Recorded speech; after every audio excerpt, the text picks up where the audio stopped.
السلام عليكم ورحمة الله وبركاته. إن الحمد لله نحمده ونستعينه ونستغفره ونعوذ بالله من شرور أنفسنا ومن سيئات أعمالنا. من يهده الله فلا مضل له ومن يضلله فلا هادي له. وأشهد أن لا إله إلا الله وحده لا شريك له وأشهد أن محمدا عبده ورسوله صلى الله وسلم عليه وعلى آله وصحبه وسلم تسليما كثيرا. أما بعد.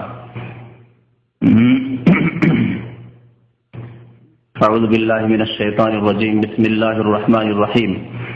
فأما الذين في قلوبهم زيغ فيتبعون ما تشابه منه ابتغاء الفتنة وابتغاء تأويله وما يعلم تأويله إلا الله والراسخون في العلم يقولون آمنا به كل من عند ربنا وما يذكر إلا أولو الألباب. মহান আল্লাহর সমস্ত প্রশংসা, দরুদ ও সালাম নাযিল হোক নবী মুহাম্মদুর রাসূলুল্লাহ সাল্লাল্লাহু আলাইহি ওয়াসাল্লামের উপর। আল্লাহুম্মা সাল্লি আলাইহি আল্লাহুম্মা বারিক আলাইহি। আজকেও আলোচনা করব আপনাদের সামনে ইনশাআল্লাহ তাআলা তৃতীয় পর্ব সাইদি সাহেবের বক্তব্য সম্পর্কে। তার বক্তব্যে যেসব কথাবার্তা কোরআন এবং সুন্নাহর খেলাফ রয়েছে সেগুলি সম্পর্কে মুসলিম ভাইদেরকে জানিয়ে দেওয়াই হচ্ছে উদ্দেশ্য, যাতে করে তারা ভুলে না পড়েন, ভুল না বুঝেন এবং বিভ্রান্তির শিকার না হন। বাকি কথা হলো যেগুলি কথা তিনি কোরআন হাদিস সম্মত বলেছেন সেগুলির সাথে আমরা সবাই আছি, আর সেগুলি এই জন্য গ্রহণ করব সেগুলি আল্লাহর কথা এবং রাসূল সাল্লাল্লাহু আলাইহি ওয়াসাল্লামের কথা। প্রত্যেক ব্যক্তি সম্পর্কে আমাদের এই আকীদা, এই বিশ্বাস রাখতে হবে যে তার কথা সঠিকও হতে পারে আবার ভুলও হতে পারে, একমাত্র কাকে বাদ দিয়ে? রাসূলুল্লাহ সাল্লাল্লাহু আলাইহি ওয়াসাল্লামকে বাদ দিয়ে। ইমাম মালিক রাহমাতুল্লাহি আলাইহি মসজিদ নববী মদিনার মসজিদে ছাত্রদেরকে দার্স দিতেন, হাজার হাজার ছাত্র তাঁর তাবাইনদের জামানায়। এবং তিনি বলতেন রাসূলুল্লাহ সাল্লাল্লাহু আলাইহি ওয়াসাল্লামের কবরের পাশেই যে রিয়াজুল জান্নাহ, রাওযাতুম মিন রিয়াজিল জান্নাহ রয়েছে, সাদা কার্পেট বিছানো, সেখানে, সেটাই ছিল আসল মসজিদ, সেখানে তিনি দার্স দিতেন। আর বলতেন কুল্লুন ইউখাযু ওয়া ইউরাদ, প্রত্যেকের কথা নিতেও হবে আর কি করতে হবে? রদ করে দিতে হবে, ছেড়েও দিতে হবে। ইল্লা সাহিবু হাযাল কবর, মসজিদ নববীতে এইভাবে যদি বসেন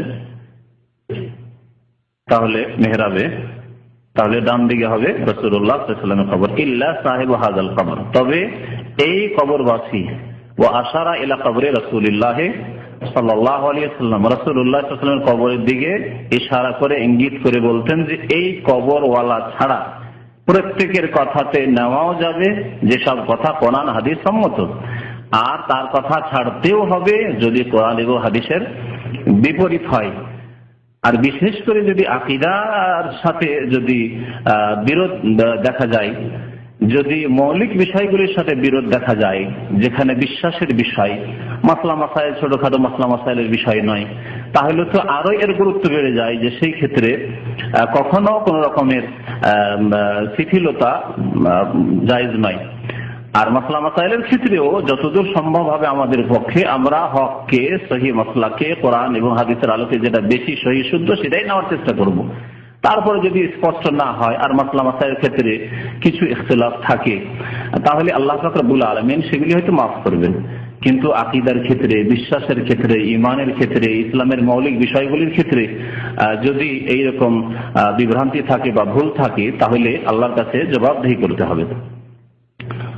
আল্লাহ পাক রব্বুল আলামিন কোরআনে কারিমের সূরা আলে ইমরানের প্রথম দিকে একটি আয়াতে ইরশাদ করেছেন যে যাদের অন্তরে বক্রতা আছে, ফাআম্মাল্লাযীনা ফী কুলূবিহিম যায়গ, যাদের অন্তর সোজা নয় দ্বীনের ক্ষেত্রে, কোরআন এবং হাদিসের কথা, আল্লাহ এবং তার রাসূলের কথা গ্রহণ করার ক্ষেত্রে সোজা নাই। সোজা কার অন্তর? যেই ব্যক্তি যে কোনো সময় প্রস্তুত যে আল্লাহর কথা আসলে, রাসূলের কথা আসলে যে কোনো সময় গ্রহণ করার জন্য প্রস্তুত। আমার বয়স 60 হয়ে গেছে, 70 হয়ে গেছে, আমি বড় আলেম হয়ে গেছি, আমি অনেক ইসলামের খেদমত করেছি, সুতরাং আর ফিরে আসা সম্ভব নয়, না, এইরকম হটকারিতা থাকলে কোনোদিন মুক্তি পাওয়া যাবে না। অথবা এতদিন পড়াশোনা করলাম, এতদিন যা একটা দল করে আসলাম, এতদিন একটা কিছু করে আসলাম, না এর পেছনে আর ফিরে আসা যাবে না, এইরকম হলে তার অন্তরে বক্রতা আছে। আল্লাহ বলছেন যাদের অন্তরে বক্রতা আছে তারা প্রথমেই সিদ্ধান্ত নেয় যে আমরা এই পথে চলবো, এই দল করব, এই আকীদা রাখবো, পীরতন্ত্রে বিশ্বাসী হব অথবা গণতন্ত্রে বিশ্বাসী হব, একটা সিদ্ধান্ত আগেই নিয়ে নিয়েছে কোরআন এবং হাদিস চর্চা করার আগে। তারপরে যেগুলি কথা অস্পষ্ট, যেগুলি কথায় সন্দেহ রয়েছে বা দুই রকমের অর্থ হইতে পারে, এইরকম জিনিস অস্পষ্ট যেগুলি, সেগুলির পিছনে ছোটে। একটা কাছের অর্থ, একটা দূরের অর্থ আছে, কাছের অর্থ স্পষ্ট অর্থ বাদ দিয়ে যেটা অস্পষ্ট অর্থ সেদিকে ছুটে। এগুলো হচ্ছে নিজের মতকে ঠিক রাখার জন্য, নিজের যে পথের ওপর যেই পথের রয়েছে সেটাকে বলিষ্ঠ করার জন্য এবং তার উপর অটল থাকার জন্য তারা যেগুলি অস্পষ্ট কথা সেগুলির পিছনে ছুটে সেগুলির অনুসরণ করে। উদ্দেশ্য তাদের ইবতিগাল ফিতনা, ফিতনা সৃষ্টি করা, বিপর্যয় সৃষ্টি করা, দ্বন্দ্ব সৃষ্টি করা, কোরআন সুন্নাহর আদর্শ থেকে সরে যাওয়া, ইবতিগা তাওয়িলিহি, অথবা কোরআনের আমরা এই তাফসীর, এইভাবে তাফসীর আমরা বুঝছি, এটি তার তাফসীর হবে, এই হচ্ছে তাদের উদ্দেশ্য।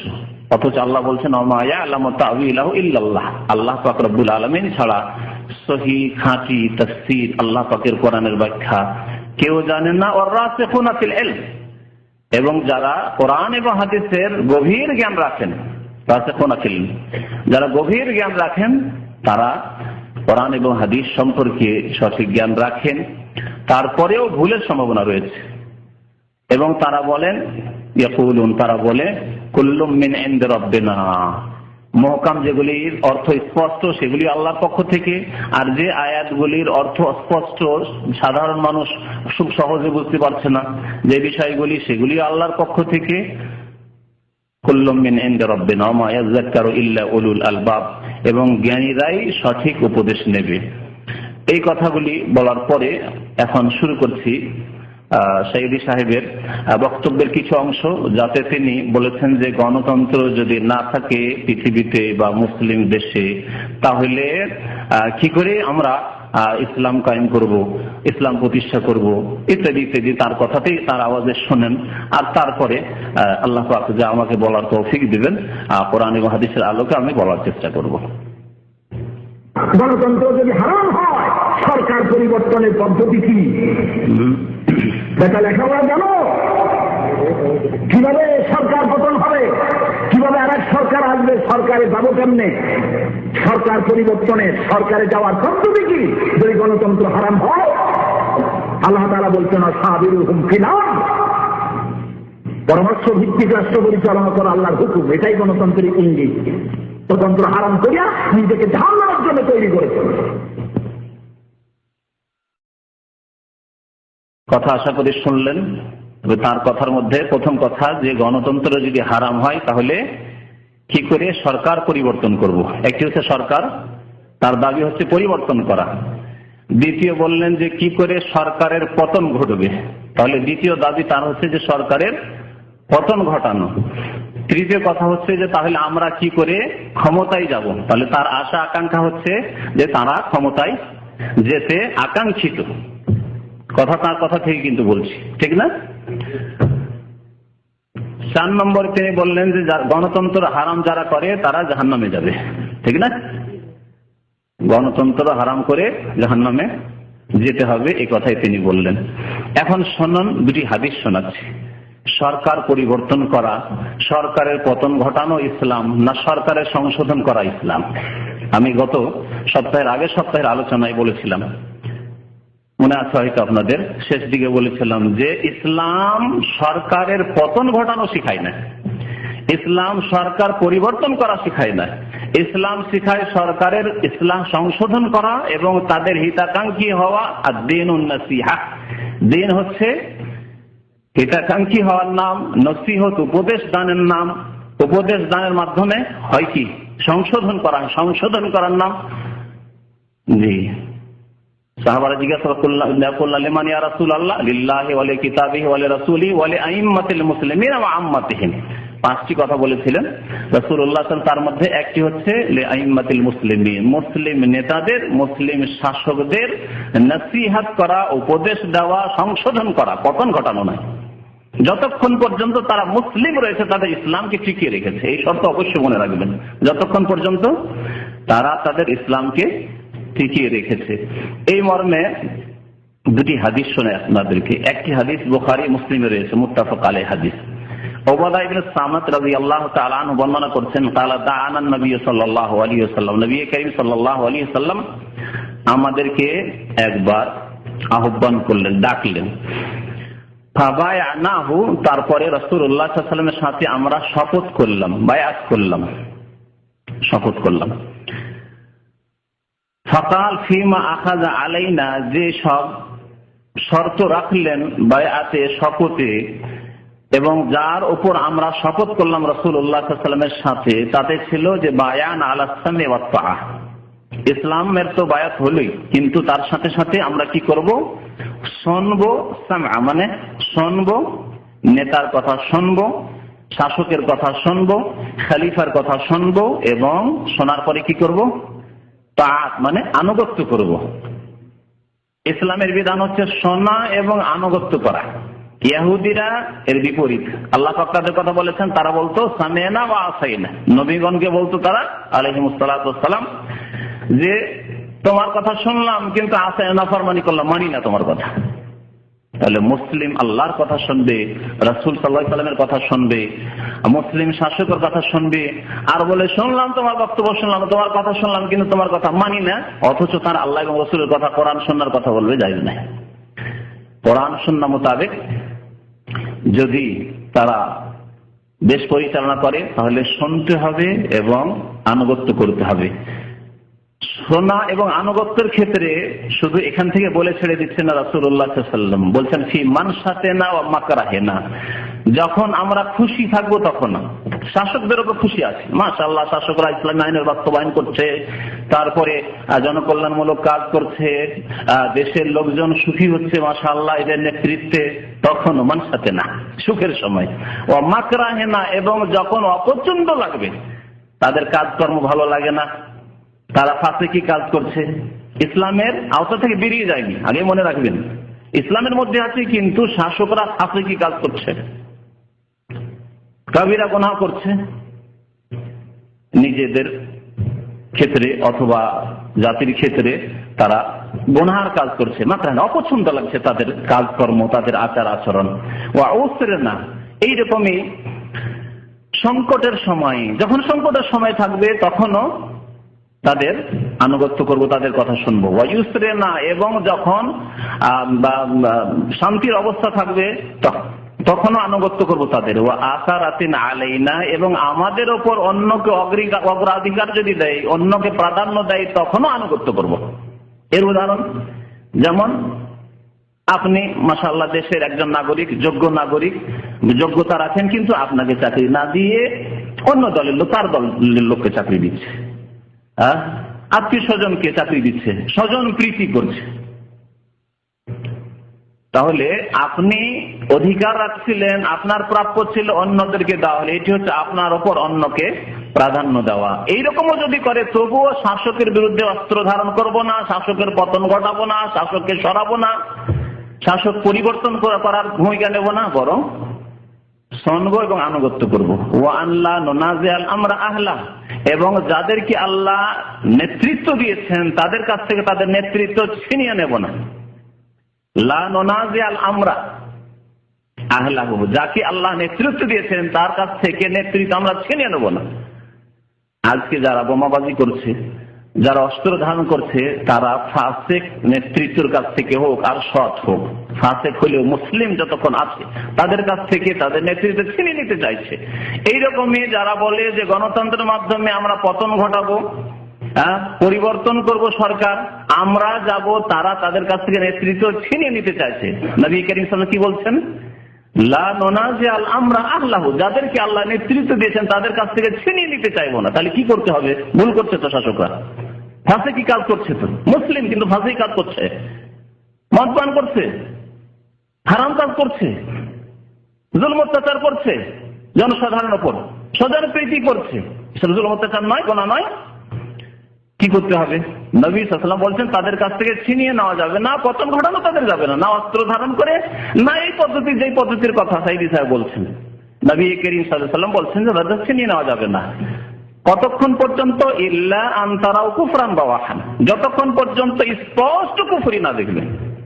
দেখুন কত স্পষ্ট কথা রাসূলুল্লাহ সাল্লাল্লাহু আলাইহি ওয়াসাল্লাম, যতক্ষণ পর্যন্ত স্পষ্ট কুফরি না দেখবে। আল্লাহ ছাড়া অন্যকে সিজদা করছে, নামাজ তারা পড়তে বাধা দিচ্ছে, নামাজের বিরুদ্ধে বলছে, দ্বীনের বিরুদ্ধে বলছে, কোরআনের বিধানের বিরুদ্ধে বলছে, এই হচ্ছে স্পষ্ট কুফরি বলছে। কোরআনী আইনের বাস্তবায়ন করতে পারছে না বা করছে না, তাদেরকে যদি জিজ্ঞাসা করা তারা বলছে আমরা পারছি না, তাহলে কাফের নয়, ফাসিক। এই ফাসিক অবস্থায় তাদের কাছ থেকে নেতৃত্ব ছিনিয়ে নেওয়া যাবে না, তাদের পতন ঘটানো যাবে না যতক্ষণ পর্যন্ত স্পষ্ট কুফরি না দেখবো। যখন বলবে না কোরআনের আইন অচল, তোমাদের চলবে না, হ্যাঁ তখন স্পষ্ট কুফরি। তখন যদি ক্ষমতা থাকে তখন পতন ঘটাতে হবে, তখন ছিনিয়ে নিতে হবে। আর আরেকটি কথা যেটা বলতে চাইছিলাম, যে ছিনিয়ে নেওয়া যাবে না, তাহলে ফাসিক নেতাদের সাথে কি করবেন? সেটা হচ্ছে নসিহত, উপদেশ দেবেন, সংশোধনের চেষ্টা করবেন। সংশোধনের জন্য উত্তম পন্থা অবলম্বন করতে হবে, যেইভাবে সংশোধন হইতে পারে, লিখিত দিয়ে হোক আর মৌখিকভাবে হোক। তারপরে অনেক সময় জনসমাজে বললে আরো বিবাদ সৃষ্টি হবে, আরো কলহ সৃষ্টি হবে, অশান্তির সৃষ্টি হবে। তার থেকে ভালো যদি শাসকদেরকে গোপনীয় ভাবে যদি উপদেশ দেওয়া যায়, লিখিত হোক মৌখিক হোক, এবং এমন ব্যক্তি দিয়ে যাদের প্রভাব রয়েছে শাসকদের ওপর, তাদের মাধ্যমে যদি হয়, তাহলে এটি হচ্ছে শরীয়ত সম্মত কাজ, যা সাহাবায়ে কেরামের জামানা থেকে তারা করেছেন শাসকদের সাথে। যতক্ষণ পর্যন্ত স্পষ্ট কুফরি দেখবে না, ততক্ষণ পর্যন্ত নেতাদের নেতৃত্ব ছিনিয়ে নেবে না। নবী করিম সাল্লাল্লাহু আলাইহি ওয়াসাল্লাম বললেন, ইনদাকুম মিনাল্লাহি ফিহি বুরহান, কাউকে কাফের বলার জন্য তোমার কাছে আল্লাহর পক্ষ থেকে সুস্পষ্ট প্রমাণ, বুরহান থাকতে, অকাট্য দলিল থাকতে হবে যে এই ব্যক্তি কাফের হয়ে গেছে। আর এমনিতেই দেখবেন যে বেশ কিছু কাবিরা গুনাহ করছে, সেই জন্য কাফের বলে ফতোয়া দিয়ে দিবেন, যে ফতোয়াবাজি আমাদের দেশে আছে, এতে হবে না। কাবিরা গুনাহ করলেই কাফের হয়ে যাবে না, যতক্ষণ পর্যন্ত কুফরি করার জন্য যেসব শর্ত রয়েছে এবং ঈমান টিকিয়ে রাখার জন্য যেসব, ঈমানের জন্য যে বাধা রয়েছে, কুফরিতে যাওয়ার জন্য যে বাধা রয়েছে, এতগুলি না হবে। শর্ত পুরা হইতে হবে এবং বাধাগুলি শেষ হইতে হবে, তাহলেই কাউকে কাফের বলা যাবে। তারপরে অনেক সময় অজ্ঞতা রয়েছে, শাসকদের মধ্যে অজ্ঞতা রয়েছে, বিশেষ করে আমাদের দেশে যেসব শাসক রয়েছে তাদের অধিকাংশের মধ্যে দিন থেকে অজ্ঞতা রয়েছে। যতক্ষণ পর্যন্ত অজ্ঞতা রয়েছে ততক্ষণ পর্যন্ত বাধা কাফেরের ফতোয়া দেওয়ায়, কাফের বলাই যাবে না যতক্ষণ পর্যন্ত তাকে দিন সম্পর্কে জানিয়ে না দেবেন। ওই সব শাসকদের যদি এতটুকু জ্ঞান না থাকে যে দিন মানে শুধু নামাজটাই হয়তো বুঝে, তাও বুঝে না, হয়তো জুমা পড়াটাই হয়তো দিন বুঝে, তাহলে এই অজ্ঞতা যদি থাকে, তাহলে কি করে আপনি কাফের বলেন অথচ তাদেরকে দিনের জ্ঞান দেওয়ার চেষ্টা করলেন না, তাদেরকে দিনের জ্ঞান দেওয়ার জন্য যে ব্যবস্থা নিতে হবে সেই ব্যবস্থার জন্য চেষ্টা করলেন না। তো এই ছিল একটি হাদিস। দ্বিতীয় হাদিস আওফ বিন মালিক রাদিয়াল্লাহু তাআলা আনহু বর্ণনা করেছেন রাসূলুল্লাহ সাল্লাল্লাহু আলাইহি ওয়াসাল্লাম থেকে, সেই মুসলিমে হাদিসটি রয়েছে। দেখেন মুসলিমের হাদিস কি বলছেন, কাল আল্লাহ রাসূল সাল্লাল্লাহু আলাইহি ওয়াসাল্লাম বলেছেন, খিয়ারু আইম্মাতিকুম, তোমাদের শ্রেষ্ঠ নেতা, ভালো নেতা কারা? আল্লাযীনা তুহিব্বুনাহুম, যাদেরকে তোমরা ভালোবাসো, ওয়া ইউহিব্বুনাকুম, তারাও তোমাদেরকে ভালোবাসে, ওয়া ইউসাল্লুনা আলাইকুম, তোমাদের জন্য তারা দোয়া করে, শাসকরা দোয়া করে, ওয়া তুসাল্লুনা আলাইহিম, তোমরা তাদের জন্য দোয়া করো। ভালো শাসক হলে, ধার্মিক শাসক হলে, আল্লাহভীরু শাসক হলে, ইসলামী আইনের বাস্তবায়ন করলে আমরা অবশ্যই দোয়া করবো। যেমন সৌদি আরবের সরকারের জন্য আমরা দোয়া করি, আল্লাহ পাক রব্বুল আলামিন তাদেরকে যেন জাযায়ে খায়র দান করেন, বলুন আমিন। আল্লাহ পাক রব্বুল আলামিন তাদেরকে যেন আরো শক্তিশালী করেন, কারণ তারা কোরআনী আইনের বাস্তবায়ন করছেন, তারা ভালো কাজের আদেশ দিচ্ছেন, অন্যায় কাজে বাধা দিচ্ছেন।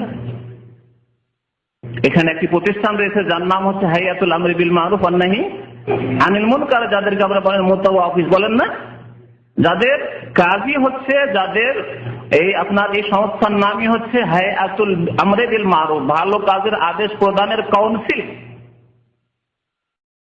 অন্যায় আনিল মুনকার, অন্যায় কাজে বাধা প্রদানের, যেটি সরকারের নেতৃত্বে একটি সরকারি প্রতিষ্ঠান।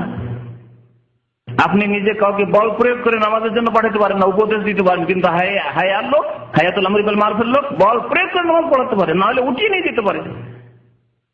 কেউ হারাম কাজ করছে, মদ খাচ্ছে, আপনি বল প্রয়োগ করতে পারেন না, কিন্তু তারা বল প্রয়োগ করে উঠিয়ে নিয়ে যেতে পারে।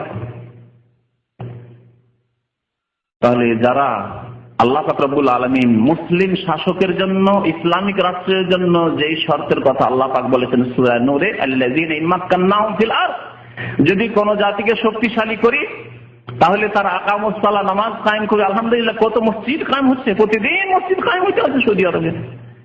ওয়া আতাউজ যাকাত, যাকাত প্রদান করছে, যাকাত নেওয়া হচ্ছে বড় বড় ব্যবসায়ীদের কাছ থেকে, ব্যবসা করছে যাকাত। ওয়া আমারু বিল মারুফ, এবং সৎ কাজের আদেশ দেবে। ওয়া নাহা আনিল মুনকার, অন্যায় কাজে বাধা দেবে। আজকে এখানে একটি অন্যায় কাজ করলে চিন্তা করে করতে হয়, দুষ্টদেরকে, পাপীদেরকে, কিন্তু বাংলাদেশে অন্যায় কাজ করলে চিন্তা করতে হয় না। মদ খেলে কোনো চিন্তা করতে হয় না, ব্যভিচার করলে কোনো চিন্তা করতে হয় না, কিন্তু এখানে চিন্তা করি কদম উঠিতে হবে পাপের জন্য। তো আল্লাহ পাক রব্বুল আলামিন যদি সৎ নেতা দান করেন তাহলে তাদের জন্য জনসাধারণ দোয়া করবে, এবং সৎ নেতা জনসাধারণদের জন্য দোয়া করবেন। ওয়াশিরারু আইম্মাতিকুম, তোমাদের নিকৃষ্ট নেতা কারা, শাসক কারা, আল্লাযীনা তুবগিদুনহুম, যাদেরকে তোমরা ঘৃণা করো, ওয়া ইউবগিদুনাকুম, তারা তোমাদেরকে ঘৃণা করে, ওয়া তালআনুনহুম, তাদেরকে তোমরা অভিশাপ দাও, ধ্বংস হোক, অভিশাপ দাও, লানত করো তাদের উপর, ওয়া ইয়ালআনুনাকুম, তারাও তোমাদের অভিশাপ করে, তোমাদের কল্যাণ চাই না। ইয়া রাসূলুল্লাহ, সাহাবায়ে কেরাম বললেন, হে আল্লাহর রাসূল, আফালা নুনাবিযুহুম বিসসাইফ, এই নিকৃষ্ট নেতা যারা আমাদেরকে ঘৃণা করে, আমরা তাদেরকে ঘৃণা করি, আমরা অভিশাপ করি, ভালো আচরণ দেখি না, ভালো চরিত্র দেখি না, ভালো দিন তাদের দেখি না, ইসলামী আইন বাস্তবায়ন করেন না, তাদের বিরুদ্ধে কি অস্ত্র ধারণ করে পতন ঘটাবো? দেখেন, জিজ্ঞাসা করছেন সাহাবারা 1400 বছর আগে, সাহাবায়ে কেরাম রাদিয়াল্লাহু আনহুম রাসূলুল্লাহ সাল্লাল্লাহু আলাইহি ওয়াসাল্লাম কি আফালা নুনাবিযুহুম বিসসাইফ, তরবারি দিয়ে তাদের কি গড়িয়ে দেবো, পতন ঘটাবো তাদের? নবী করিম সাল্লাল্লাহু আলাইহি ওয়াসাল্লাম বলেন, ফাকাল আল্লাহ, না, ততক্ষণ পর্যন্ত মা আকামু ফিকুমুস সালাতা, যতক্ষণ পর্যন্ত তারা তোমাদের মাঝে নামাজকে প্রতিষ্ঠিত রেখেছে, কায়েম রেখেছে। ওয়া ইযা রাআইতুম মিন উলাতিকুম শাইআন তাকরাহুনাহু, যদি তোমাদের নেতাদের থেকে, শাসকদের থেকে এমন কিছু দেখো যা অপছন্দ লাগে, ফাকরাহু আমালাহু, তাহলে তাদের কর্মগুলিকে ঘৃণা করো, আনুগত্য করিও না। তারা মদ খাচ্ছে, আমরা মদ খাবো, তারা বেহায়া বেপর্দা করছে, আমরাও বেহায়া বেপর্দা আমাদের মেয়েদেরকে বন্ধুকে করে দেবো না, ঘৃণা করো তাদেরকে, তাদের আমলকে ঘৃণা করো, কিন্তু ওয়ালা তানজিউ ইয়াদান মিন তাআতিন, আনুগত্য থেকে তোমার হাতকে গুটিয়ে নিও না। ওয়ালা তানজিউ ইয়াদান মিন তাআতিন, আনুগত্য অবশ্যই করতে থাকো, বিরুদ্ধাচরণ করিও না, পতন ঘটায়ও না। তাহলে কি বুঝতে পারলেন দুইটি হাদিস থেকে রাসূলুল্লাহ সাল্লাল্লাহু আলাইহি ওয়াসাল্লামের, যে ইসলামে মুসলিম শাসকের পতন ঘটানো, পরিবর্তন করানো, আর নিজেরা আমরা ক্ষমতায় যাব, এই থিওরি নেই, এই থিওরি অন্যরা আবিষ্কার করেছে।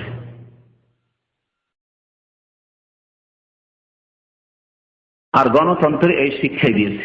গণতন্ত্রে কি শিক্ষা দিয়েছে? প্রথম শিক্ষা গণতন্ত্রের যে অপোজিশন থাকবে, তাই না, বিরোধী দল থাকবে। ইসলামে বিরোধী দল থাকা নেই। যখন খলিফাতুল মুসলিমিন হয়ে যাবেন, মুসলিম শাসক এমনকি বাদশাহ হবে, এমনকি জালেম শাসকই হবে, আর স্পষ্ট তার দ্বারা কুফরি হয়নি, তখন সবাই তার আনুগত্য করবে। এতেই রয়েছে বৃহৎ স্বার্থ, এবং তাকে উপদেশ দিতে থাকবে। কিন্তু বিরোধী একটি দল সব সময় তাদেরকে টানাটানি শুরু করবে, তাদেরকে কোন রকম করে তাদের পতন ঘটানো যায় কিনা, যারা শাসক রয়েছে, যারা নেতৃত্ব 5 বছরের জন্য গিয়েছে। এ হচ্ছে গণতন্ত্রের মতবাদ। ইসলামে নেই যে 5 বছর পর পর পরিবর্তন, আর তার আগেই যদি করে দিতে পারি, 1 বছরে, 2 বছরে, 6 মাসে করে দিতে পারি, তাহলে আরো বড় কাজ করলাম। এটা ইসলামে নেই, যা গণতন্ত্রে এসছে। তাহলে গণতন্ত্র ইসলামে নেই, এসেছে কোথা থেকে? 1400 বছরের ইতিহাস খুঁজুন, গণতন্ত্র 1400 বছরের ইতিহাসে কোথাও পাবেন না। গণতন্ত্র আব্রাহাম লিঙ্কনের পূর্বে কোন মুসলিম দেশে পাবেন না। প্রথম তৈরি করলো ইহুদি, তারপরে দিল খ্রিস্টানদেরকে, ইহুদিদেরকে, তারপর তাদের কাছ থেকে ধার করে নিয়ে আসলো মুসলিম শাসক শাসকরা নিজের নিজের দেশে। গণতন্ত্র ইসলামে নেই। আবার বলছি আপনাদের যে আপনি ইতিহাস দেখুন, রাসূলুল্লাহ সাল্লাল্লাহু আলাইহি সাল্লামের ইন্তেকালের পরে 30 বছর ধরে খেলাফতে রাশেদা থেকেছে। আল খেলাফত ফি উম্মতি 30 সানা। নবী করিম সাল্লাল্লাহু আলাইহি ওয়াসাল্লাম বলছেন আমার উম্মতে খেলাফত কতদিন থাকবে? খেলাফতে রাশেদা, যেই খেলাফত হচ্ছে নবী করিম সাল্লাল্লাহু আলাইহি সাল্লামের পুরোপুরি সুন্নতের অনুসরণ ভিত্তিক। এই খেলাফত মাত্র 30 বছর থাকবে। রাসূলুল্লাহ সাল্লাল্লাহু আলাইহি কথা বলেছেন, তিরমিজির হাদিস, মুসনাদ আহমদের হাদিস। সুম্মা তাকুন মুলকান, তারপরে খেলাফত রাজতন্ত্রে, মুলকে, রাজত্বতে পরিবর্তন হয়ে যাবে। তারপরে শাসক আসবে, রাজত্ব করবে। তারপরে দেখুন শুরু হলো বানু উমাইয়া, উমাইয়া গোত্রের যুগ। উমাইয়া গোত্রের যুগ শুরু হলো 40 হিজরি থেকে শুরু করে 132 হিজরি পর্যন্ত চলতে থাকলো। 132-এ তাদের পতন ঘটলো। আব্বাসীয় যুগ আসলো, আব্বাস রাদিয়াল্লাহু তাআলা আনহু রাসূলুল্লাহ সাল্লাল্লাহু আলাইহি ওয়াসাল্লাম চাচা, তার বংশধরের রাজত্ব আসলো। এই যুগ শুরু 132 থেকে 656 পর্যন্ত চলতে থাকলো। তাতারিদের আক্রমণ, খালাকো খায়ের আক্রমণে বাগদাদের পতন ঘটলো আর আব্বাসী খেলাফত ধ্বংস হলো। তারপরে বিভিন্ন ছোটখাটো রাজত্ব আসলো। তারপরে ভারতের দিকে নজর দেন, ভারত আসলো, মোগলদের রাজত্ব আসলো। দীর্ঘ 708 বছর ধরে মুসলিমরা সেখানে শাসন করেছে ইংরেজদের আগে। সেখানে রাজতন্ত্র ছিল, রাজত্ব ছিল। শেরশাহ সুরি, বাদশাহ আলমগীর, আওরঙ্গজেব আলেম ছিলেন এবং দীর্ঘদিন শাসন করেছেন তিনি, দেশ ভারত শাসন করেছেন। এসবগুলি ছিল, রাজতন্ত্র ছিল, কিন্তু গণতন্ত্র ছিল না। কোথাও ছিল, কোথাও গণতন্ত্র। এই ইতিহাস ইংরেজদের পর্যন্ত পৌঁছে দিলাম, ইংরেজ আসা পর্যন্ত কোনদিন কোথাও গণতন্ত্র খুঁজে পাবেন না। যদি ইসলামী গণতন্ত্র থাকে তাহলে 1300-1350 বছর ধরে মুসলিমরা গণতন্ত্রই খুঁজে পেল না, যেটা গণতন্ত্র ইসলাম সাইদি ভাই বলছেন। 1350 বছর ধরে ইসলামের এই গণতন্ত্রের মতো গুরুত্বপূর্ণ বিষয় সাইদি সাহেবের কথায়, তার থেকে তারা একবারে বঞ্চিত হয়ে থেকে গেল, গণতন্ত্রের প্রতিষ্ঠা হলো না। আর মওদুদী সাহেব আসলেন আর ইসলামী গণতন্ত্রের থিওরি প্রথম দিকে তো হারাম এমন কুফরি, তার রাসাইল মাসাইল কিতাব যদি থাকতো পড়ে শোনাইতাম আপনাদেরকে। সারা জীবন ধরে গণতন্ত্র হারাম এবং কুফরি কুফরি কুফরি বলে ফতোয়া দেন সমস্ত কিতাবে। শেষ জীবনে দেখলেন যে এই কুফরির ফতোয়া দিয়ে তার কাজ হলো না, সারা জীবনটা চলে গেল পাকিস্তানের তার রাজত্বে আসতে পারল, নেতৃত্বে আসতে পারলাম না, এরাই জিন্না আর আইয়ুব খাঁ এরাই থেকে গেল। তখন তিনি গিয়ার চেঞ্জ করে দিলেন, শেষ জামানায় গিয়ে ইলেকশনে অংশ নিলেন গণতন্ত্রে। তার আগে গণতন্ত্র ছিল না। মওদুদী সাহেবের ভাষাতেও, লিখনিতে, কথাতেও গণতন্ত্র কুফরি পর্যন্ত ছিল। যে এখনো তার কিতাব রাসাইল মাসাইল আছে, বাংলায় অনুবাদ হয়েছে এই বইগুলি। ইনশাআল্লাহ তাআলা এই কিতাবগুলি যদি আমার কাছে কোনো ভাই হিতাকাঙ্ক্ষী ভাই পৌঁছে দেন তো কিতাব খুলে আপনাদেরকে দেখাবো কোনোদিন ইনশাআল্লাহ।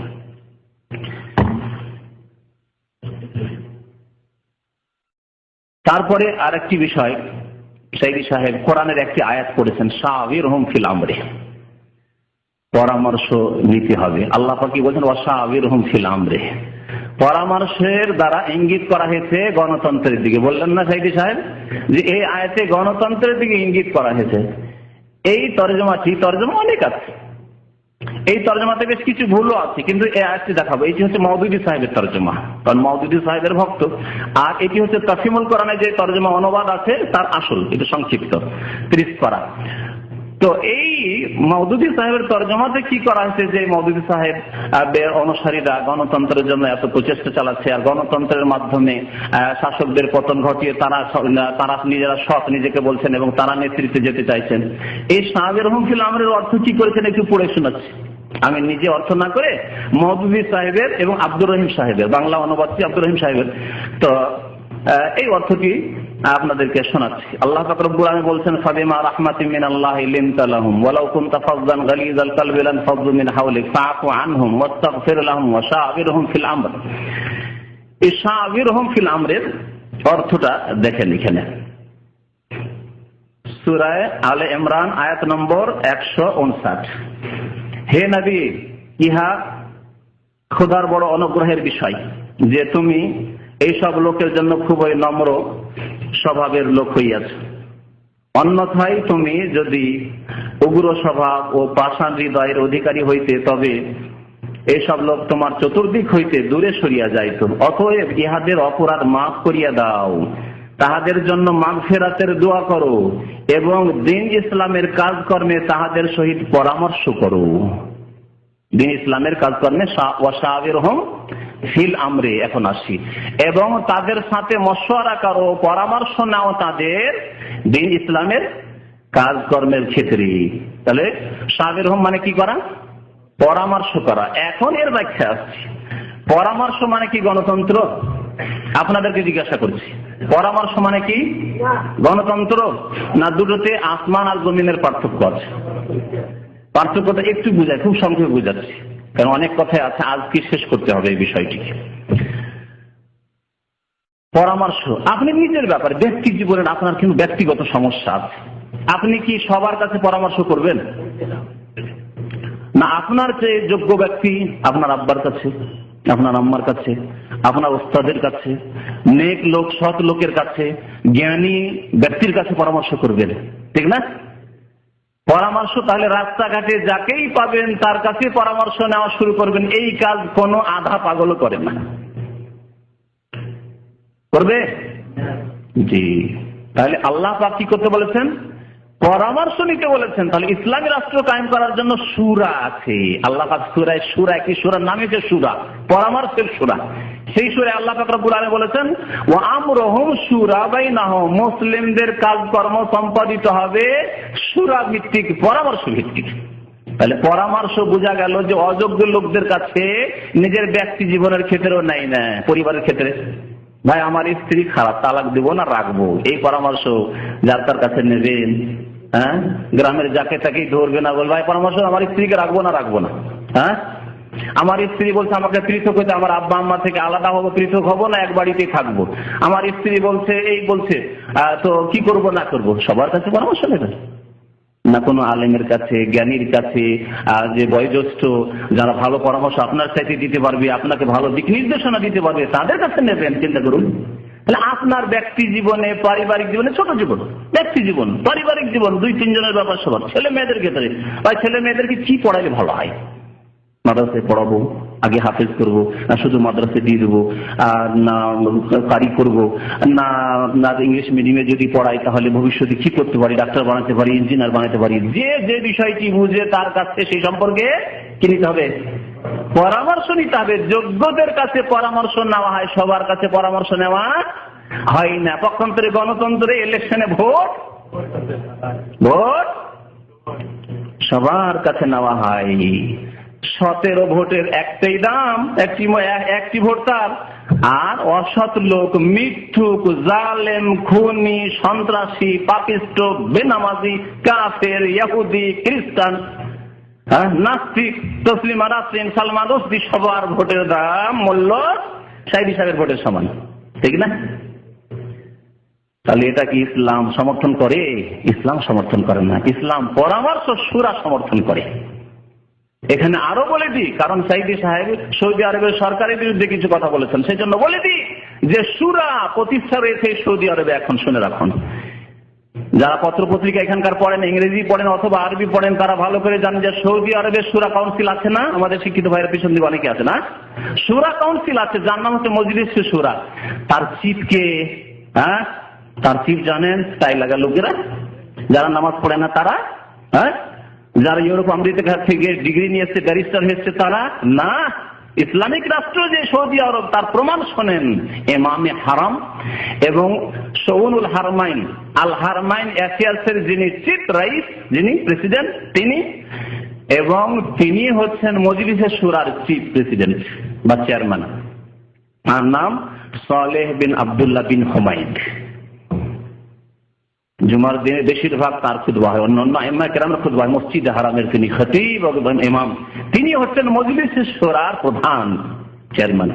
এই দেশে তাহলে ইসলামিক সরকার যে আর কোরআন সুন্নাহর যে বাস্তবায়ন আছে, এর প্রমাণ হচ্ছে যে এখানে মজলিসে শুরা রয়েছে, যাতে অনেকগুলি সদস্যের মধ্যে প্রথম চিফ হচ্ছেন এমন এক ব্যক্তি যিনি ইসলামিক স্টাডিজের উপরে পিএইচডি, ডক্টরেট করালো এবং মসজিদে হারামের ইমাম এবং খতিব, আর একজন আন্তর্জাতিক আরবি ভাষার বড় সাহিত্যিক, এত সুন্দর তিনি বক্তব্য করেন, যারা আরবি ভাষা বুঝে, আরবি সাহিত্যে যাদের জ্ঞান আছে তারাই বুঝে যে এত সুন্দর কথা তিনি বলতে পারেন না, এত তার ভাষা সুন্দর আরবি ভাষা। তিনি হচ্ছেন এখানকার মজলিসের সূরা কাউন্সিলের প্রধান। তো আল্লাহ পাক রব্বুল আলামিন সূরা পরামর্শ নিতে বলেছেন, যে কোনো সিদ্ধান্ত নেওয়ার ক্ষেত্রে, যে কোনো কাজের ক্ষেত্রে, বেড়ে যাওয়ার ক্ষেত্রে, আগে বাড়ার ক্ষেত্রে, কদম ওঠানোর ক্ষেত্রে। কিন্তু সবার ভোট সমান, এর নাম সূরা নয়, এর নাম পরামর্শ নয়। এটি হচ্ছে কোরআনের বিকৃতি, এটি হচ্ছে কোরআনের অপব্যাখ্যা। যে অপব্যাখ্যা করে বাংলাদেশের অন্ধ মানুষকে হাইকোর্ট দেখানো হয়েছে, কোড়ে ঘর দেখিয়ে অন্ধ মানুষকে হাইকোর্ট দেখানো হয়েছে, এটি হচ্ছে হাইকোর্ট। সূরার নাম হচ্ছে গণতন্ত্র, সূরার নাম কখনো গণতন্ত্র নয়। গণতন্ত্রেতে কাফের আর মুসলিম সমান করা হয়েছে, গণতন্ত্রেতে বেনামাজি নামাজিকে সমান করা হয়েছে, গণতন্ত্রেতে লুচ্চাকে জানি ব্যভিচারকারীকে সৎ একজন লোকের সমান করে দেওয়া হয়েছে। গণতন্ত্রে আল্লাহ ভীরু এবং আল্লাহ প্রতি তার বিশ্বাসী নেই, দুটোকে সমান করে দেওয়া হয়েছে। আল্লাহ পাক রব্বুল আলামিন এই আয়াতগুলি গত সপ্তাহে শুনিয়েছিলাম। তার একটি আয়াত হচ্ছে হাল ইয়াস্তাউইল্লাযীনা ইয়ালামুনা ওয়াল্লাযীনা লা ইয়ালামুন। যারা জ্ঞান রাখে দিন সম্পর্কে, আল্লাহ সম্পর্কে, আখিরাত সম্পর্কে, রাসূল সম্পর্কে, শরীয়ত সম্পর্কে তারা, আর যারা কিছুই জ্ঞান রাখে না, সবাই কি সমান হতে পারে? হাল ইয়াস্তাউইল যুলুমাতু ওয়ান নূর, অন্ধকার আলো কি সমান হতে পারে? হাল ইয়াস্তাউইল আমা ওয়াল বাসীর, আল্লাহ বলছেন যে দেখে চোখে দেখে আর যে দেখে না অন্ধ, দুটো কি সমান হতে পারে? কখনো সমান হতে পারে না। কিন্তু গণতন্ত্রে দুটোই হচ্ছে সমান, অন্ধ আর যে দেখে সমান, যে মূর্খ আর যে জ্ঞানী সমান, আলেম আর জালেম সমান, আল্লাহ ভীরু আর আল্লাহ দ্রোহী দুটোই সমান, মুমিন আর কাফের সমান। এর নাম ইসলাম নয়। ভাইরা আবার বুঝার চেষ্টা করবেন, আল্লাহ পাক রব্বুল আলামিন যেন বুঝার তৌফিক দান করেন। তারপরে আরেকটি কথা তিনি বলেছেন যে গণতন্ত্রকে যারা হারাম করে তারা জাহান্নামে যাওয়ার ব্যবস্থা নিয়েছে। তার কথাতে শুনেছেন আল্লাহ পাক জাহান্নামে যাওয়ার রাস্তার কথা উল্লেখ করেছেন। রাসূলুল্লাহ সাল্লাল্লাহু আলাইহি ওয়াসাল্লামের অনুসরণে জান্নাত পাওয়া যাবে না রাসূলের বিরুদ্ধাচরণ করলে জান্নাত পাওয়া যাবে? রাসূলুল্লাহ সাল্লাল্লাহু আলাইহি ওয়াসাল্লামের অনুসরণ করলে জান্নাত পাওয়া যাবে। তাহলে রাসূলুল্লাহ সাল্লাল্লাহু আলাইহি ওয়াসাল্লামের কেউ যদি নাফরমানি করে তাহলে জাহান্নামে যাবে। গণতন্ত্র কি তাহলে রাসূলুল্লাহ সাল্লাল্লাহু আলাইহি ওয়াসাল্লামের রাস্তা হলো? কখনো নয়। তাহলে গণতন্ত্র হারাম করে জান্নাতে যাওয়া যাবে না জাহান্নামে? সাইদি সাহেব বলছেন জাহান্নামে, কিন্তু কোরআন বলছেন না। যারা গণতন্ত্র বলে গণতন্ত্রের মাধ্যমে ইসলাম প্রতিষ্ঠা হবে, ইসলামী আইন বাস্তবায়ন হবে, সেটি কিন্তু জাহান্নামের রাস্তা। শুনে রাখুন, কোরআন আয়াত শোনাচ্ছে আপনাদেরকে, সূরা নিসা আয়াত নম্বর 115। আল্লাহ পাক বলছেন ওমান ইউশাকিকির রাসূলা, যে ব্যক্তি রাসূলুল্লাহ সাল্লাল্লাহু আলাইহি ওয়াসাল্লামের বিরুদ্ধাচরণ করবে। রাসূলুল্লাহ সাল্লাল্লাহু আলাইহি ওয়াসাল্লাম গণতন্ত্র তো দেননি, 1400 বছরে 1350 বছর ছিলই না।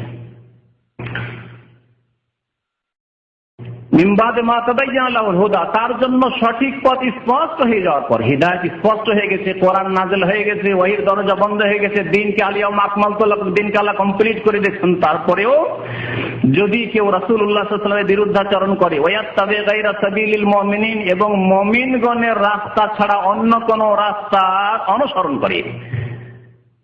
প্রথম সারির মুমিন কারা? সাহাবায়ে কেরাম রাদিয়াল্লাহু তাআলা আনহুম আজমাইন। তাহলে সাহাবায়ে কেরাম খোলাফায়ে রাশিদিনের রাস্তা ছাড়া অন্য কোন রাস্তা অবলম্বন করে। 1400 বছরের মুমিন মুসলিম শাসকদের রাস্তায় গণতন্ত্রের রাস্তা নাই, এটি হচ্ছে আব্রাহাম লিঙ্কনের রাস্তা। যদি মুমিনদের রাস্তা ছাড়া অন্য কোন রাস্তার অনুসরণ করে, তাহলে আল্লাহ কি বলেছেন? নুওয়াল্লিহি মা তাওয়াল্লা, সে যেখানে ফিরতে চাবে সেদিকে আমি ফিরিয়ে দেব। ওয়া নুসলিহি জাহান্নাম, এবং তাকে জাহান্নামে প্রবিষ্ট করব, দাখিল করব, আল্লাহ বলছেন। ওয়া সাআত মাসিরা, এবং এই জাহান্নাম হচ্ছে বড় নিকৃষ্ট স্থল। তাহলে জাহান্নামে যাওয়ার রাস্তা হচ্ছে নবী করিম সাল্লাল্লাহু আলাইহি ওয়াসাল্লাম এবং সাহাবায়ে কেরামের রাস্তার বিরুদ্ধাচরণ করা। জি। আর গণতন্ত্র হচ্ছে নবী করিম সাল্লাল্লাহু আলাইহি ওয়াসাল্লাম, সাহাবায়ে কেরাম, মুমিনগণের রাস্তার বিরুদ্ধাচরণ। সুতরাং সেটি হচ্ছে জাহান্নামে যাওয়ার রাস্তা। জি। আজকে যারা এই মাহফিলে এসেছেন, আমি বিনীতভাবে অনুরোধ করতে চাই, বিষয়টি উপলব্ধি করতে চেষ্টা করুন। আল্লাহ পাক পৃথিবীকে যা যা দিয়েছেন, শয়তান তার উল্টা আরেকটা করেছে। আল্লাহ রাব্বুল আলামিন তিনি পৃথিবীবাসীকে দিয়েছেন খেলাফত, শয়তান করেছে মুলুকিয়ত। শয়তান তার উল্টা আরেকটা বানায়, এটা ঠিক কিনা বলে? আল্লাহ বানিয়েছেন খলিফা, খেলাফত, শয়তান বানাইছে মুলুকিয়া, রাজতন্ত্র। রাজতন্ত্র আল্লাহর বানানো নয়। শুনলেন তো আশা করি, তাই না? বিষয় হচ্ছে খেলাফত আর মুলুকিয়াত, অর্থাৎ খেলাফত আর রাজতন্ত্র। রাজতন্ত্র সাইদি সাহেবের ভাষায় এটি জায়েজ নয়, হারাম, বরং শয়তানের দেওয়া। শয়তানের দেওয়া তখন জায়েজ হওয়ার প্রশ্নই উঠে না, ঠিক না? জায়েজের রাস্তায় নয়। আমি উত্তম প্রশ্ন যাচ্ছি না, জায়েজই নয়। এবং যারাই হাসিল করেছে রাজতান্ত্রিক পদ্ধতিতে নেতৃত্ব হাসিল করেছে, তারা শয়তানের দান পেয়েছে তার কথাই। এখন শুনুন, আল্লাহ পাক রব্বুল আলামিন ইব্রাহিম আলাইহিস সালাম এবং তার বংশধর সম্পর্কে কি বলছেন? সূরা নিসার আয়াত নম্বর 54। আল্লাহ বলেন, আম ইয়াহসুদুনা আন-নাসা আলা মা আতাহুমুল্লাহু মিন ফাদলিহি। তারা কি মানুষের হিংসা করে থাকে ওই সব নিয়ামতের ওপর যা আল্লাহ তাদেরকে তার অনুগ্রহ পূর্বক দান করেছেন? হিংসা করে থাকে মানুষ, যাকে দান করে আল্লাহ, অন্যরা তখন কি করে? হিংসা করে যে এদের পতন কি করে ঘটাবো, হ্যাঁ, এদের সর্বনাশ কি করে করব, এদেরকে টেনে কি করে ফেলবো, আমরা কি করে নেতৃত্বে যাব, ওরা কেন পেল আমরা কেন পেলাম না। আল্লাহ বলছে মানুষের স্বভাব হচ্ছে এটি, গণতন্ত্রের স্বভাব হচ্ছে এটি। গণতন্ত্রের স্বভাব হচ্ছে যতই সৎ লোক আসুক, ওকে নামিয়ে ফেলার জন্য, পতন ঘটানোর জন্য, ডাউন করার জন্য মিথ্যার শেষ নেই। গণতন্ত্রের রাজনীতি মানেই মিথ্যা আর মিথ্যা। আর এসব আপনারা মহফিলে অনুষ্ঠানে হাজির হয়েছেন, রাজনৈতিক বক্তব্য শুনেছেন, আর জানেন যে কি মিথ্যাচারিতা তারা করে। ফাকাদ আতাইনা আলা ইব্রাহিম, তারপর আল্লাহ বলছেন যে নিঃসন্দেহে আমি ইব্রাহিম আলাইহিস সালামের বংশধরকে দান করেছি আল কিতাব, কিতাব দান করেছি, ওয়াল হিকমাতা, এবং হিকমত দান করেছি, দ্বীনের জ্ঞান দান করেছি, ওয়া আতাইনাহুম মুলকান আযীমা, এবং তাদেরকে বিশাল রাজত্ব দান করেছি। আল্লাহ কি বললেন? মুলকান বললেন না, খেলাফাতান। কি বলেছেন? এটি দেখাবার বিষয়। আল্লাহ বলছেন মুলকান আযীমা, তাহলে শয়তানের দেওয়া না আল্লাহর দেওয়া? দেখেন, সাইদি সাহেব যদি আয়াত সম্পর্কে জ্ঞান থাকতো তো এত বড় কথা বলতেন না, এত বড় অপরাধের কথা বলতেন। আল্লাহ কি বলছেন? ওয়া আতাইনাহুম, আমি আল্লাহ দিয়েছি মুলকান আযীমা, বিশাল রাজত্ব। মুলকান মানে কি? রাজত্ব। তিনি তো বললেন খেলাফত আর মুলুকিয়াত, মুলুকিয়াত উর্দু ভাষায় তিনি বললেন। আল্লাহ কোরআনে আরবিতে বলেছেন মুলকান আযীমা, শুধু মুলক তিনি, বিশাল রাজত্ব আমি আল্লাহ দান করেছি। আর সাইদি সাহেব বলছেন যে শয়তান দিয়েছে মুলুকিয়াত, রাজতন্ত্র। দেখলেন? আরেকটি আয়াত শুনেন, সূরা বাকারা আয়াত নম্বর 247। ওয়াকাল লাহুম নবিয়ুহুম ইন্নাল্লাহ কাদ বা'আসা লাকুম তালুতাম মালিকা। তালুত আর জালুতের ঘটনা সূরা বাকারায় রয়েছে। তালুত আর জালুতের ঘটনা। জালুত জালেম কাফের রাজা ছিল, আর তালুতকে আল্লাহ রাজা করে, বাদশা করে পাঠালেন, রাজা করে পাঠালেন। আল্লাহ কি বলছে? ওয়াকাল লাহুম নবিয়ুহুম, তাদের নবী, ওই জাতির নবী, নবীর কাছে তারা দাবি করেছিল, ইবআস লানা মালিকান নুকাতিল ফি সাবিলিল্লাহ, হে নবী আপনি আমাদের জন্য একজন রাজার ব্যবস্থা করে। মালিকান, তারা রাজা চেয়েছিলেন, বাদশা চেয়েছিলেন। ইবআস লানা মালিকান, একজন বাদশা দেন, নুকাতিল ফি সাবিলিল্লাহ, বাদশার নেতৃত্বে, সেই রাজার নেতৃত্বে আমরা আল্লাহর রাস্তায় জিহাদ করব, লড়াই করব কাফেরের বিরুদ্ধে, কাফের বাদশা জালুতের বিরুদ্ধে। তখন নবী আল্লাহর কাছে দোয়া করলেন, আল্লাহ পাক কবুল করলেন। আল্লাহ বলছেন, আল্লাহ পাক রব্বুল আলামিন নবীকে জানিয়ে দেন। নবী তখন বলছেন ইন্নাল ওয়াকালা লাহুম নাবিয়ুহুম, সেই জাতিকে তাদের নবী বললেন ইন্নাল্লাহ কাদ বা'আসা লাকুম তালুতা মালিকা, নিশ্চয় আল্লাহ পাক রব্বুল আলামিন তোমাদের জন্য তালুতকে রাজা করে পাঠালেন, মালিক করে। কি করলেন? যদি খেলাফত শুধু আল্লাহর দান হইতো, মুলুকিয়াত আল্লাহর দান না হইতো, তাহলে আল্লাহ বলছে ইন্নাল্লাহ কাদ বা'আসা লাকুম তালুতা খলিফাতান। আল্লাহ কেন বললেন না? মালিকান কেন বললেন? মুলুকিয়াত কেন বললেন? বুঝতে পারছেন? স্পষ্ট না অস্পষ্ট? তালুত তাহলে কি ছিলেন? বাদশাহ ছিলেন। আর দান করলেন কে? আল্লাহ। আল্লাহ বাদশাহ করে পাঠালেন। তখন জাতির লোকেরা বলছে কালু আন্না ইয়াকুনু লাহুল মুলকু আলাইনা, আরে আমরা অনেকে শক্তিশালী, অনেকে বিচক্ষণ, অনেকে বুদ্ধি রাখি, ক্ষমতা রাখি, ধন সম্পদ রাখি, তাহলে আমাদেরকে রাজা বাদশাহ বানানো হতো, তাকে তো বাদশাহ বানানো হলো, এটা কেমন কথা? আন্না ইয়াকুনু লাহুল মুলকু আলাইনা, আমাদের ওপর তাকে কেন রাজত্ব দেওয়া হইল? যে মানুষের স্বভাব হচ্ছে হিংসা করা, মানুষের স্বভাব হচ্ছে হিংসা করা। ওয়া নাহনু আহাক্কু বিল মুলকি মিনহু, অথচ আমরা বেশি অধিকারী রাজত্বের। ওয়ালাম ইউতা সাআতাম মিনাল মাল, সেই যুগের লোকেরা আজকালকার যুগের মতোই তারা ভেবেছিল যে গরিব মানুষ। তালুত ছিলেন গরিব মানুষ। আরে গরিব দরিদ্র মানুষ, সাধারণ শ্রেণীর মানুষ, সে কি করে নেতৃত্ব পেতে পারে? সে কেন বাদশাহ হবে? আমরা পয়সাওয়ালা পুঁজিপতি, আমরা বাদশাহ হবো? তাকে তো ধন সম্পদের প্রশস্ততা দেওয়া হয়নি, এত বেশি ধন সম্পদ দেওয়া হয়নি আমাদের মতো, তাহলে কি করে তিনি বাদশাহ হলেন? কাল তখন নবী বললেন, ইন্নাল্লাহ ইসতাফাহু আলাইকুম, আল্লাহ তোমাদের মাঝে তাকে মনোনীত করেছেন, ওয়া যাদাহু বাসতাতান ফিল ইলমি ওয়াল জিসমি, এবং আল্লাহ পাক তাকে অধিক জ্ঞানও দান করেছেন এবং দৈহিক ক্ষমতা, শক্তিও দান করেছেন।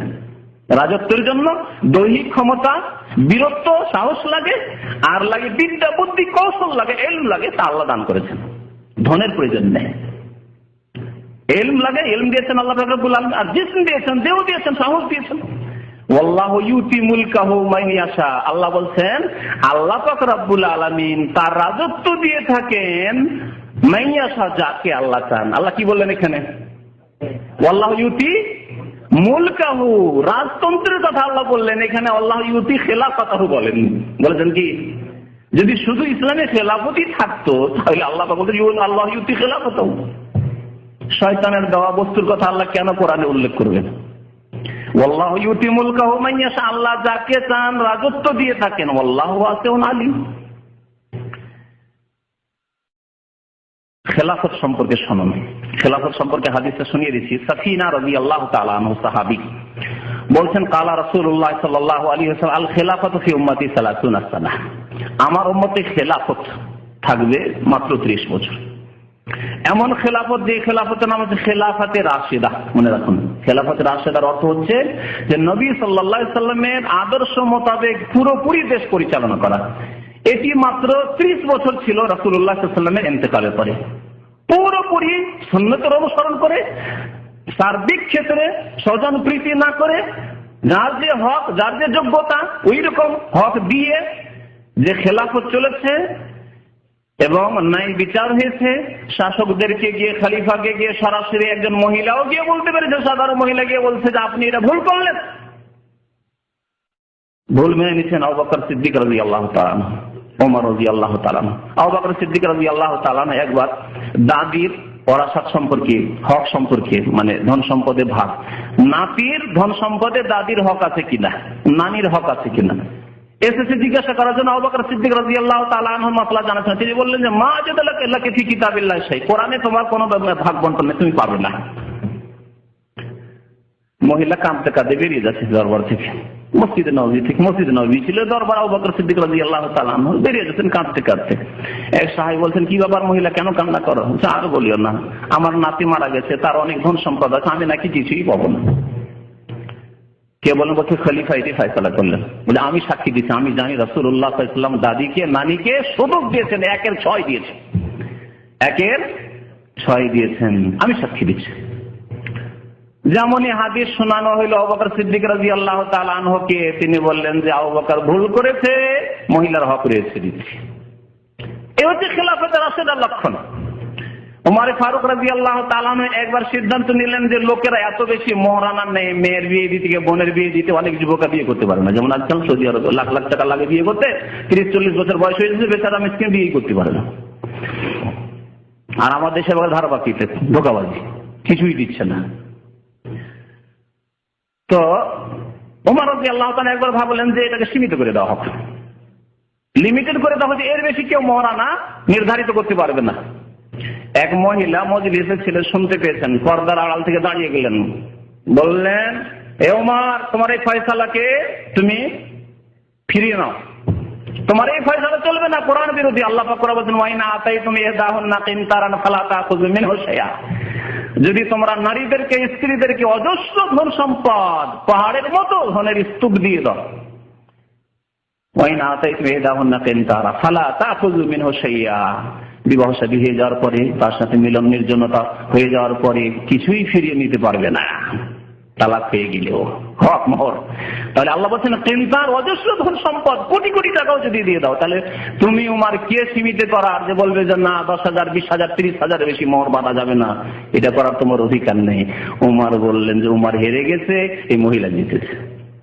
এটি হচ্ছে খেলাফতে রাশিদার লক্ষণ। নবী সাল্লাল্লাহু আলাইহি ওয়াসাল্লামের পরে খেলাফত কতদিন থাকবে বললেন? রাসূল আল খেলাফাতু ফি উম্মতি 30 সানা সুম্মা মুলকুন বাদা যালিকা, এরপরে কি হবে? রাজত্ব, রাজতন্ত্র কায়েম হবে। বনু উমাইয়ার যুগ শুরু হলো। তারপরে প্রথম যিনি বাদশাহ হলেন তার নাম কি বলতে পারেন? মুআবিয়া বিন আবি সুফিয়ান সাহাবী, সম্মানিত সাহাবী রাদিয়াল্লাহু তাআলা আনহু। তাহলে মুলুকিয়াত, রাজতন্ত্র কখন থেকে শুরু হলো? সাহাবায়ে কেরামের যুগ থেকে, এবং সাহাবী স্বয়ং রাজা বাদশাহ হচ্ছেন। তাহলে সাইদি সাহেবের ভাষায় মুআবিয়া রাদিয়াল্লাহু তাআলা আনহু যা পেয়েছেন এটা শয়তানের দান।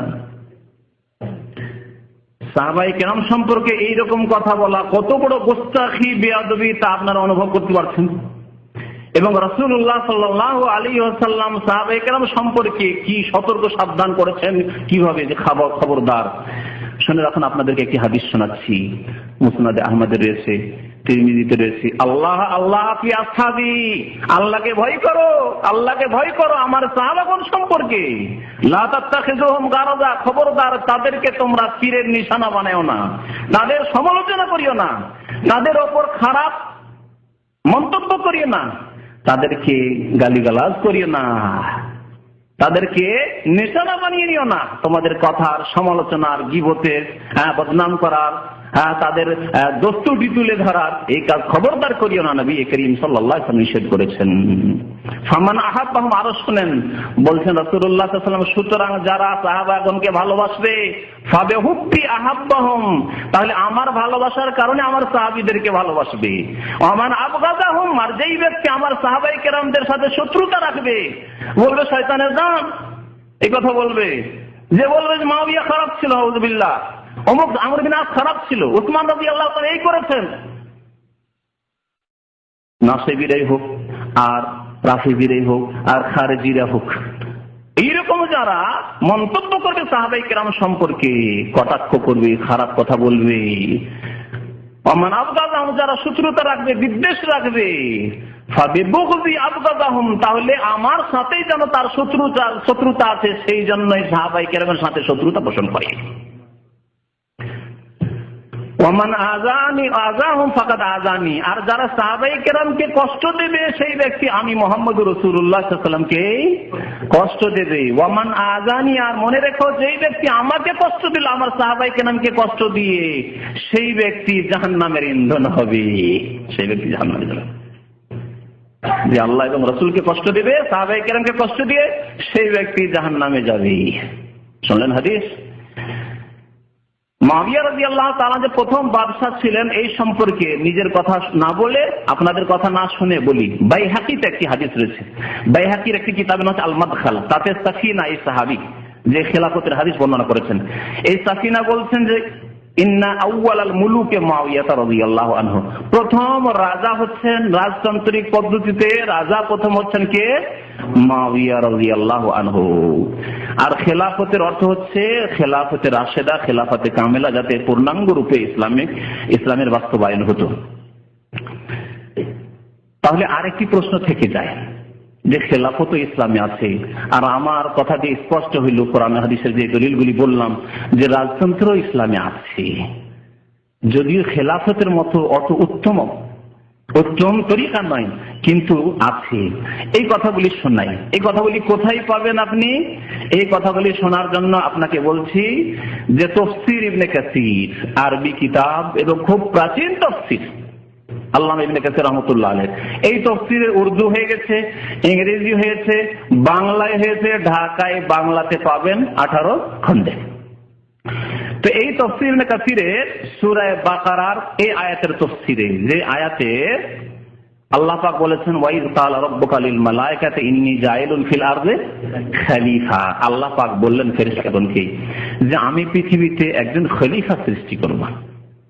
ইন্নী জাইলুন ফিল আরদি খলিফা, ঘটনা আর বলছি না, ফেরেশতারা কি বললেন, আল্লাহ কি বললেন, তারপরে সিজদার আদেশ হলো, ইত্যাদি ইত্যাদি। এই আয়াতের তাফসীরে ইমাম ইবনে কাসীর রাহমাতুল্লাহ আলাইহি, তাফসীর বাংলায় রয়েছে, পড়ে নিতে পারবেন, বলছেন যে কয়েকটি পদ্ধতি রয়েছে, মুসলিম নেতা নির্বাচনের কয়েকটি পদ্ধতি রয়েছে। 5টি পদ্ধতি তিনি উল্লেখ করেছেন পরপর, সর্বোত্তম পদ্ধতি, তারপরে তারপরে তারপরে 5টি পদ্ধতি উল্লেখ করেছেন, কিন্তু তার মধ্যে একটিও গণতান্ত্রিক পদ্ধতি নেই। মজার কথা শুনে রাখুন, তার মধ্যে একটিও গণতান্ত্রিক পদ্ধতি নেই যেটি সাইদি সাহেব প্রতিষ্ঠা করার জন্য আপ্রাণ চেষ্টা চালাচ্ছেন এবং কোরআন এবং হাদিসের অপব্যাখ্যা করছেন। তার কথা শুনে ওয়াল ইমামাতু, ইমাম ইবনে কাসির রাহমাতুল্লাহ আলাইহি বলছেন, তার কথা আরবিতে পড়ে শোনাচ্ছি, বাংলাও আছে ইবনে কাসির, তবে আরবি থেকে শুনিয়ে দিই এবং তরজমা করে আপনাদেরকে শোনাচ্ছি। ওয়াল ইমামাতু তুনালু বিন-নাসি, খেলাফত হাসিল হওয়ার বিভিন্ন তরিকা রয়েছে। তার মধ্যে প্রথম হচ্ছে যে আল্লাহ অথবা তার রাসূলের পক্ষ থেকে যদি স্পষ্ট বাণী থাকে যে অমুক খলিফা হবেন রাসূলুল্লাহ সাল্লাল্লাহু আলাইহি সাল্লামের পরে, এটি হচ্ছে একটি তরিকা। কামা ইয়াকুলুহু তায়েফাতুম মিন আহলি সুন্নাতি ফি আবি বকর, আর এটি শুধু আবু বকর রাদিয়াল্লাহু তাআলা আনহুর ক্ষেত্রে আহলে সুন্নাত ওয়াল জামাতের একদল উলামায়ে কেরামদের মত। তারা বলছেন যে আবু বকর রাদিয়াল্লাহু আনহুকে খলিফা পরামর্শ নিয়ে হয়নি কারো, বা পরে হয়নি, নবী করিম সাল্লাল্লাহু আলাইহি ওয়াসাল্লাম স্পষ্ট ভাবে বলেই দিয়েছিলেন যে আমার পরে খলিফা কি হবে, আবু বকর সিদ্দিক রাদিয়াল্লাহু তাআলা আনহু। একদল আহলে সুন্নাত ওয়াল জামাতের উলামায়ে কেরামের মত হচ্ছে যে স্পষ্ট বলে দিয়েছিলেন নামাজের যেহেতু খলিফা তিনি হয়ে গেলেন। নবী করিম সাল্লাল্লাহু আলাইহি ওয়াসাল্লাম যখন অসুস্থ হয়ে পড়লেন শেষ যুগে, তখন কি বলেছিলেন? বুখারী শরীফ হাদিস, মুসলিম শরীফ হাদিস, মুরু আবু বকরিন ফালিয়ুসাল্লি বিন-নাস, আবু বকরকে গিয়ে বলো যে লোকজনকে নামাজ পড়াক, আমি আর নামাজ পড়তে মসজিদে যেতে পারছি না, নামাজ পড়াতে পারছি না।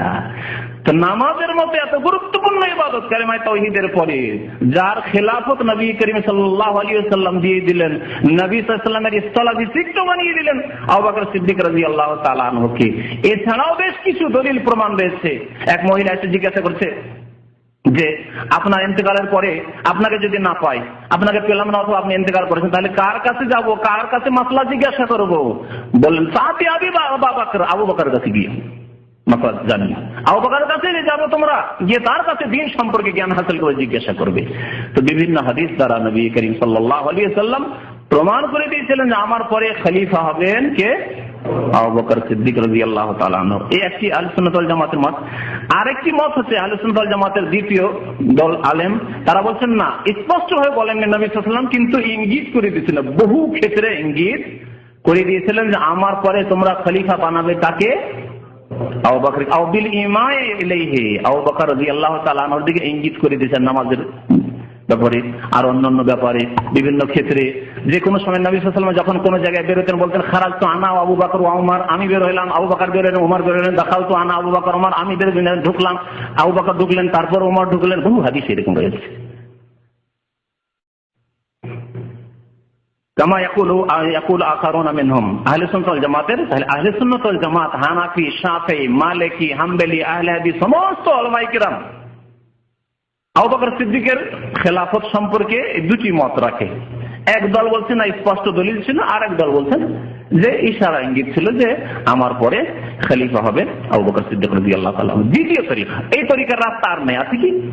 প্রথম তরিকার রাস্তা নেই, কারণ রাসূলুল্লাহ সাল্লাল্লাহু আলাইহি ওয়াসাল্লাম ইন্তেকাল করে গেছেন, ওহীর দরজা বন্ধ হয়ে গেছে। কেউ এসে স্বপ্নের মাধ্যমে বলবে আমি স্বপ্নে দেখেছি রাসূলুল্লাহ সাল্লাল্লাহু আলাইহি ওয়াসাল্লাম এসে বলছেন যে অমুককে খলিফা বানাও। এগুলো হচ্ছে বিদআতের তরিকা, স্বপ্নের ধর্ম যারা বিশ্বাস করে তাদের তরিকা। এই তরিকা ইসলামে নেই। আম্বিয়াগণের স্বপ্ন ছাড়া আর কারো স্বপ্ন কোনো গুরুত্ব রাখে না। শয়তানেরও হইতে পারে, ভালো হইতে পারে, মন্দ হইতে পারে। সুতরাং এই রাস্তা বন্ধ হয়ে গেছে। দ্বিতীয় রাস্তা হচ্ছে আউদিস্তিখলাফিল খলিফাতে আখার বাদাহু, কামা ফাআলা সিদ্দিক বিউমর বিন খাত্তাব, অথবা আগের যে খলিফা রয়েছেন যিনি বিদায় নিতে যাচ্ছেন, অসুস্থ হয়ে পড়েছেন, আর কাজকর্ম চালাতে পারছেন না, তিনি একজন যোগ্য ব্যক্তি দেখলেন আর তাকে খলিফা বানিয়ে দিলেন, আমার পরে অমুক খলিফা হবে, আর কারো অভিযোগ করার কিছু থাকবে না। এটি হচ্ছে ইসলামিক তরিকা, এটি হচ্ছে ইসলামিক তরিকা। খেয়াল রাখবেন তিনি আল্লাহ ভীরুতার সাথে যে যোগ্য ব্যক্তির নাম তিনি উল্লেখ করবেন যে আমার পরে অমুক ব্যক্তি খলিফা হবেন। যেমন করেছিলেন কে, আবু বকর সিদ্দিক রাদিয়াল্লাহু তাআলা, কামা ফাআলা সিদ্দিক বিউমর ইবনে খাত্তাব। যেমন আবু বকর সিদ্দিক রাদিয়াল্লাহু তাআলা আনহু তার শেষ জামানায় যখন দেখলেন আমি অসুস্থ হয়ে যাচ্ছি, তখন বললেন আমার পরে খলিফা হবেন কে, ওমর। তোমাদের এই ক্ষেত্রে আর কারো লোভ লালসা থাকবে না, আশা আকাঙ্ক্ষা থাকবে না, আর কোনো পরামর্শ প্রয়োজন নেই। আমি নাম বলে দিলাম, নিযুক্ত করে দিলাম, আমার পরে খলিফা হবেন, আমার স্থলাভিষিক্ত হবেন ওমর। তাই ইসলামিক তরিকা কিনা? এটা গণতন্ত্রের দিকে যাচ্ছে না রাজতন্ত্রের কাছাকাছি আসছে? বলুন তো দেখি, চিন্তা করুন। যোগ্য ব্যক্তির মনোনয়ন হলেই হলো, যোগ্য ব্যক্তিকে বাছাই করলো, যোগ্য ব্যক্তিকে নির্ধারণ করলেই হলো। 3 নম্বর তরিকা, আও বেতারকিহি শুরা ফি জামাতিন সালিহিন কাযালিকা কামা ফাআলাহু উমর, অথবা বেশ কিছু লোকের পরামর্শের ওপর ছেড়ে দেবেন। বেতারকিহি শুরা, পরামর্শের ওপর ছেড়ে দেবেন। কাদের পরামর্শ? সাইদি সাহেবের মতো গণতান্ত্রিক। ফি জামাতিন সালিহিন, সৎ আল্লাহভীরু লোকদের, আল্লাহভীরু লোকদের। আচ্ছা বলুন তো, আমাদের সমাজে শতকরা কয়জন সৎ লোক আল্লাহভীরু আছে? আপনি নিজের গ্রামের দেখুন যে আমার গ্রামে আল্লাহভীরু, আল্লাহকে ভয় করে এবং যোগ্য ব্যক্তির নাম বলবে যে আমার গ্রামে যোগ্য ব্যক্তি নেতৃত্বের দিকে, এরকম কয়জন পাবেন? সবাই নিজের বংশের দিকে টান দেবে, হ্যাঁ, নিজের নিজের পার্টির দিকে টান দেবে, স্বার্থের দিকে টান দেবে, যার যার সাথে স্বার্থ জড়িত রয়েছে তার দিকে টান দেবে। আল্লাহভীরুতা নেই। তাহলে শুরা হবে তার মধ্যে ফি জামাতিন সালেহিন, সৎ লোকদের কয়েকজনের সদস্য বানিয়ে দেবে যে এরা নির্বাচন করবেন। কামা ফাআলাহু উমর, যেমন ওমর রাদিয়াল্লাহু তাআলা আনহু বলেছেন। ওমর রাদিয়াল্লাহু তাআলা আনহু কি করলেন? তার শেষ জামানে বললেন যে আমার পরে খলিফা নির্বাচন করার জন্য আমি 6 জনের নাম নিযুক্ত করলাম। এই 6 জনের মধ্যে কোন একজন কি হবে? খলিফা হবে। 6 জনের মধ্যে কোন একজন হবে। 6 জন তোমরা পরামর্শ করে নাও। তার মধ্যে 3 জন নিজেরা সরে গেলেন, আমরা খলিফা হব না, আমরা সমর্থন দেব, আমরা খলিফা হব না। বাকি থেকে গেল 3 জন। এদের সবাই আশরা মুবাশশারা ছিলেন। আশরা মুবাশশারা জানেন তো, 10 জন লোককে একটি হাদিসে নবী সাল্লাল্লাহু আলাইহি ওয়াসাল্লাম জান্নাতের সুসংবাদ দিয়েছেন, আশরা মুবাশশারা ছিলেন। 3 জন সরে গেলেন, আমরা হব না। যারা হব না বললেন তাদের মধ্যে একজন ছিলেন আব্দুর রহমান বিন আওফ। তিনি তখন তাকে বলা হলো ঠিক আছে, তাহলে এই বাকি 3 জনের মধ্যে আরেকজন সরে গেল। এখন বাকি থাকলো কে? উসমান আর আলী রাদিয়াল্লাহু তাআলা। উসমান আর আলী রাদিয়াল্লাহু তাআলা থেকে গেলেন। এখন এই 2 জনের মধ্যে কাকে করা যেতে পারে? কারো মত যে উসমান রাদিয়াল্লাহু তাআলাকে তিনকে খলিফা নির্বাচিত করা যায়, কারো মত যে আলী রাদিয়াল্লাহু তাআলা। তখন বাড়ি বাড়ি গিয়ে যোগ্য লোক, সাহাবায়ে কেরামের জামানা সবাই যোগ্য লোক, বাড়ি বাড়ি গিয়ে মহিলাদের পরামর্শ নেওয়া হয়নি, যুবকদের পরামর্শ নেওয়া হয়নি, জ্ঞানীদের সাহাবায়ে কেরামদের পরামর্শ নাই। আচ্ছা বলেন তো, উসমান খলিফা হলে ভালো না আলী খলিফা হলে ভালো? অধিকাংশ লোক পরামর্শ দিলেন, শুরা পরামর্শ দিলেন যে না, ওমরের পরে উসমান রাদিয়াল্লাহু তাআলা আনহু আজমাইন তিনি খলিফা হওয়াটাই ভালো হবে। তখন তিনি ঘোষণা করলেন, ওমর রাদিয়াল্লাহু তাআলা এই কথা আরো বলে দিয়েছিলেন, 6 জনের মধ্যে যদি আবার দ্বন্দ্ব হয়ে যায়, 3 জন ভাগ হয়ে যায়, তাহলে সমান সমান হয়ে গেল, তাহলে কি হবে? তখন আমার ছেলে আব্দুল্লাহ বিন উমর আছে, তার পরামর্শ নেবে, কিন্তু খবরদার তাকে খলিফা বানাবে না। অনেক সাহাবায়ে কেরামের মত ছিল যে ওমর রাদিয়াল্লাহু তাআলা আনহুর পরে তার ছেলেকে খলিফা বানানো হোক, আব্দুল্লাহকে। এত ভালো জ্ঞানী ছিলেন, দিন সম্পর্কে আলেম ছিলেন, পণ্ডিত ছিলেন, এবং এত বেশি সুন্নতের তিনি পাবন ছিলেন, এত আল্লাহভীরু তিনি ছিলেন। কিন্তু এই রাস্তা বন্ধ করে দিয়ে চলে গেছিলেন তার আব্বা, যে না আমার ছেলেকে তোমরা খলিফা বানাবে না, তোমার এই রাস্তা বন্ধ। তবে আমার ছেলে পরামর্শ দেবে, যদি এই 6 জনের মধ্যে সমান সমান হয়ে যায়, 3 জন ভাগাভাগি হয়ে যায়, তাহলে কোন দিকে যাবে? তখন আমার ছেলে যেদিকে হবে সেই দিকের ব্যক্তি খলিফা হবেন। যাই হোক, উসমান রাদিয়াল্লাহু তাআলা আনহু সূরা ভিত্তিক, যেই সূরার কথা আল্লাহ কোরআনে বলেছেন ওয়াশাবিরহুম ফিল আমরি ওয়া আমরুহু বিশুরা বাইনাহুম, এটি হচ্ছে সূরা। এখানে কি গণতান্ত্রিক ভোট হয়েছিল নাকি? উসমান রাদিয়াল্লাহু তাআলা আনহুর খলিফা নির্বাচনের ক্ষেত্রে গণতন্ত্র হয়েছিল? ফাসিকদের পরামর্শ নেওয়া হয়েছিল? আশেপাশে ইহুদি বসবাস করতো, তাদের পরামর্শ নেওয়া হয়েছিল? হ্যাঁ, না, নেওয়া হয়নি। মহিলাদের পরামর্শ নেওয়া হয়েছিল? না।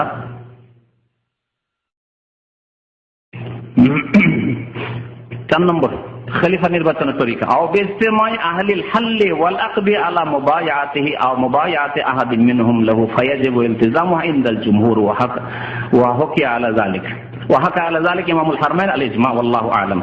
বলছেন যে চতুর্থ পদ্ধতি হচ্ছে খলিফা নির্বাচনের বা দেশের শাসক নির্বাচনের যে যোগ্য ব্যক্তি, আহলুল হাল্লে ওয়াল আকদ, অর্থাৎ দেশের যোগ্য ব্যক্তি যারা জ্ঞানী, ওলামা সমাজ, বিচক্ষণ ব্যক্তি, যারা দেশ শাসন করার জন্য কিরকম লোকের প্রয়োজন রয়েছে, দিন সম্পর্কে জ্ঞানী হওয়ার সাথে সাথে যেমন দেখতে হবে যে দুনিয়া সম্পর্কে বেশ কিছু জ্ঞান যেন থাকে, যাতে করে সে দেশটাকে চালাতে পারে যুগোপযোগী। তো এই দিক দেখে তারপরে কিন্তু দিনের মৌলিক জ্ঞান অবশ্যই থাকতে হবে, কোরআনের জ্ঞান অবশ্যই থাকতে হবে, সুন্নতের জ্ঞান অবশ্যই থাকতে হবে, আল্লাহ ভীরুতা তাকওয়া অবশ্যই থাকতে হবে, জুলম অত্যাচার থেকে মুক্ত অবশ্যই থাকতে হবে। তারপরে যোগ্য ব্যক্তিরা যখন কি করবে, পরামর্শ করে তারা একজনের সাথে বায়াত করে নিল, শপথ করে নিল যে আপনি আমাদের খলিফা। যোগ্য ব্যক্তিরা সবাই মিলে বায়াত করলো, অথবা যোগ্য ব্যক্তিদের একজন উঠলো, উঠার পরে কোন একজনের সাথে বায়াত করলো যে আপনি আমাদের খলিফা, আপনার সাথে আমি শপথ করছি। যদি একজনও দাঁড়িয়ে গিয়ে শপথ করে নেয় এবং এই শপথ শুরু হয়ে যায়, তাহলে বাকি লোকেরা যারা রয়েছে যোগ্য, তারা তার অনুসরণ করে তাকেই খলিফা নির্বাচন করবে। এখানে আরেকটি কথা শুনে রাখেন, যোগ্য ব্যক্তি, বেশি যোগ্য ব্যক্তি থাকতে কম যোগ্য ব্যক্তির নেতৃত্ব শরীয়তে জায়েজ রয়েছে। আরেকটি মাসলা, কারণ অনেকের ব্রেনে খুঁজখুঁজিয়ে থাকতে পারে যে বাবা যোগ্য ব্যক্তি থেকে গেল, অন্য লোক কেন চলে আসে। যেমন মুআবিয়া রাদিয়াল্লাহু তাআলা আনহুর জামানায় মুআবিয়া রাদিয়াল্লাহু তাআলা আনহুর তুলনায় অনেক যোগ্য সাহাবায়ে কেরাম ছিলেন। স্বয়ং আব্দুল্লাহ বিন ওমর রাদিয়াল্লাহু তাআলা আনহু, যাকে তৃতীয় খলিফা করার জন্য অনেকে প্রস্তাব দিচ্ছিলেন, তিনি বায়াত ছিলেন।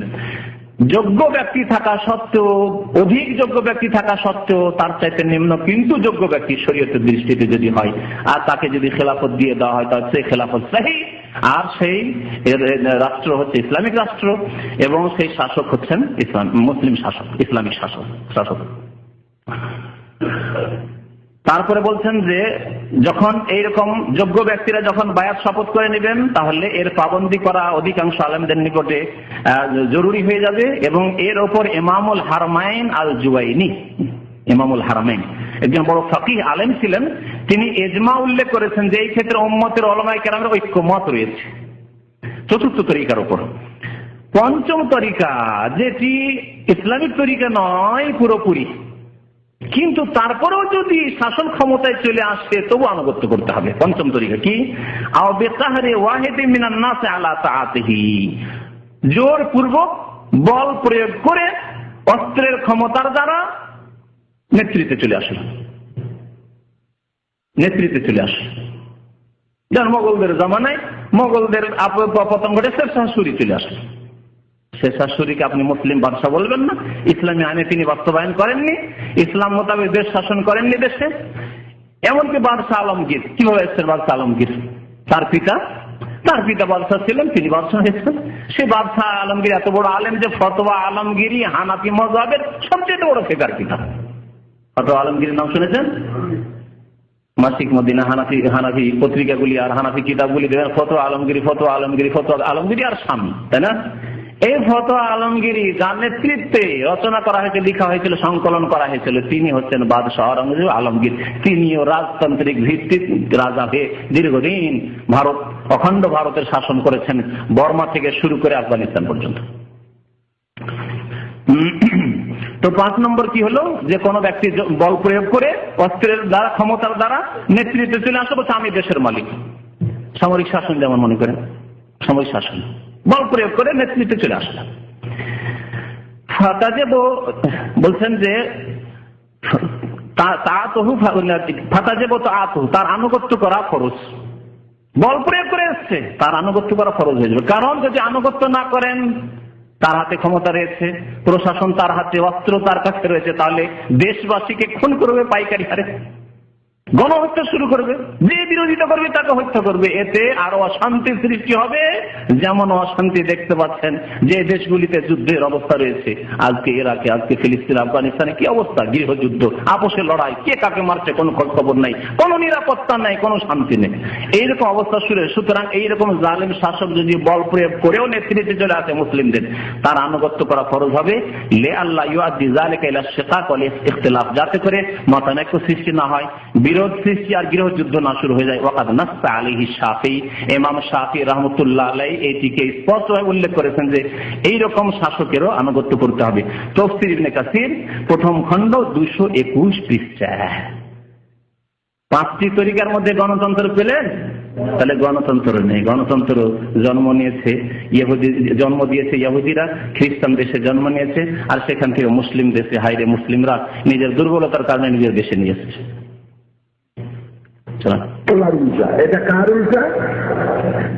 আমরা কি যত লোক এই মাহফিলে উপস্থিত হয়, সমস্ত লোককে আমাদেরকে ভোট দেয়, বলে সবগুলি লোক যদি ভোট দিত, তাহলে চট্টগ্রামের সেই ব্যবস্থা হইত। আল্লাহর বিধান বাংলাদেশে প্রতিষ্ঠা করার জন্য এভাবে করে এখন আর ওহদ বদর নাই, ওহদ বদর তরবারি দেওয়া হয়েছে। এখন ওহদ বদরের যুদ্ধ ব্যালটের মাধ্যমে হবে, আর সেই ব্যালট দেবে কোরআনের পক্ষে, কিসের পক্ষে?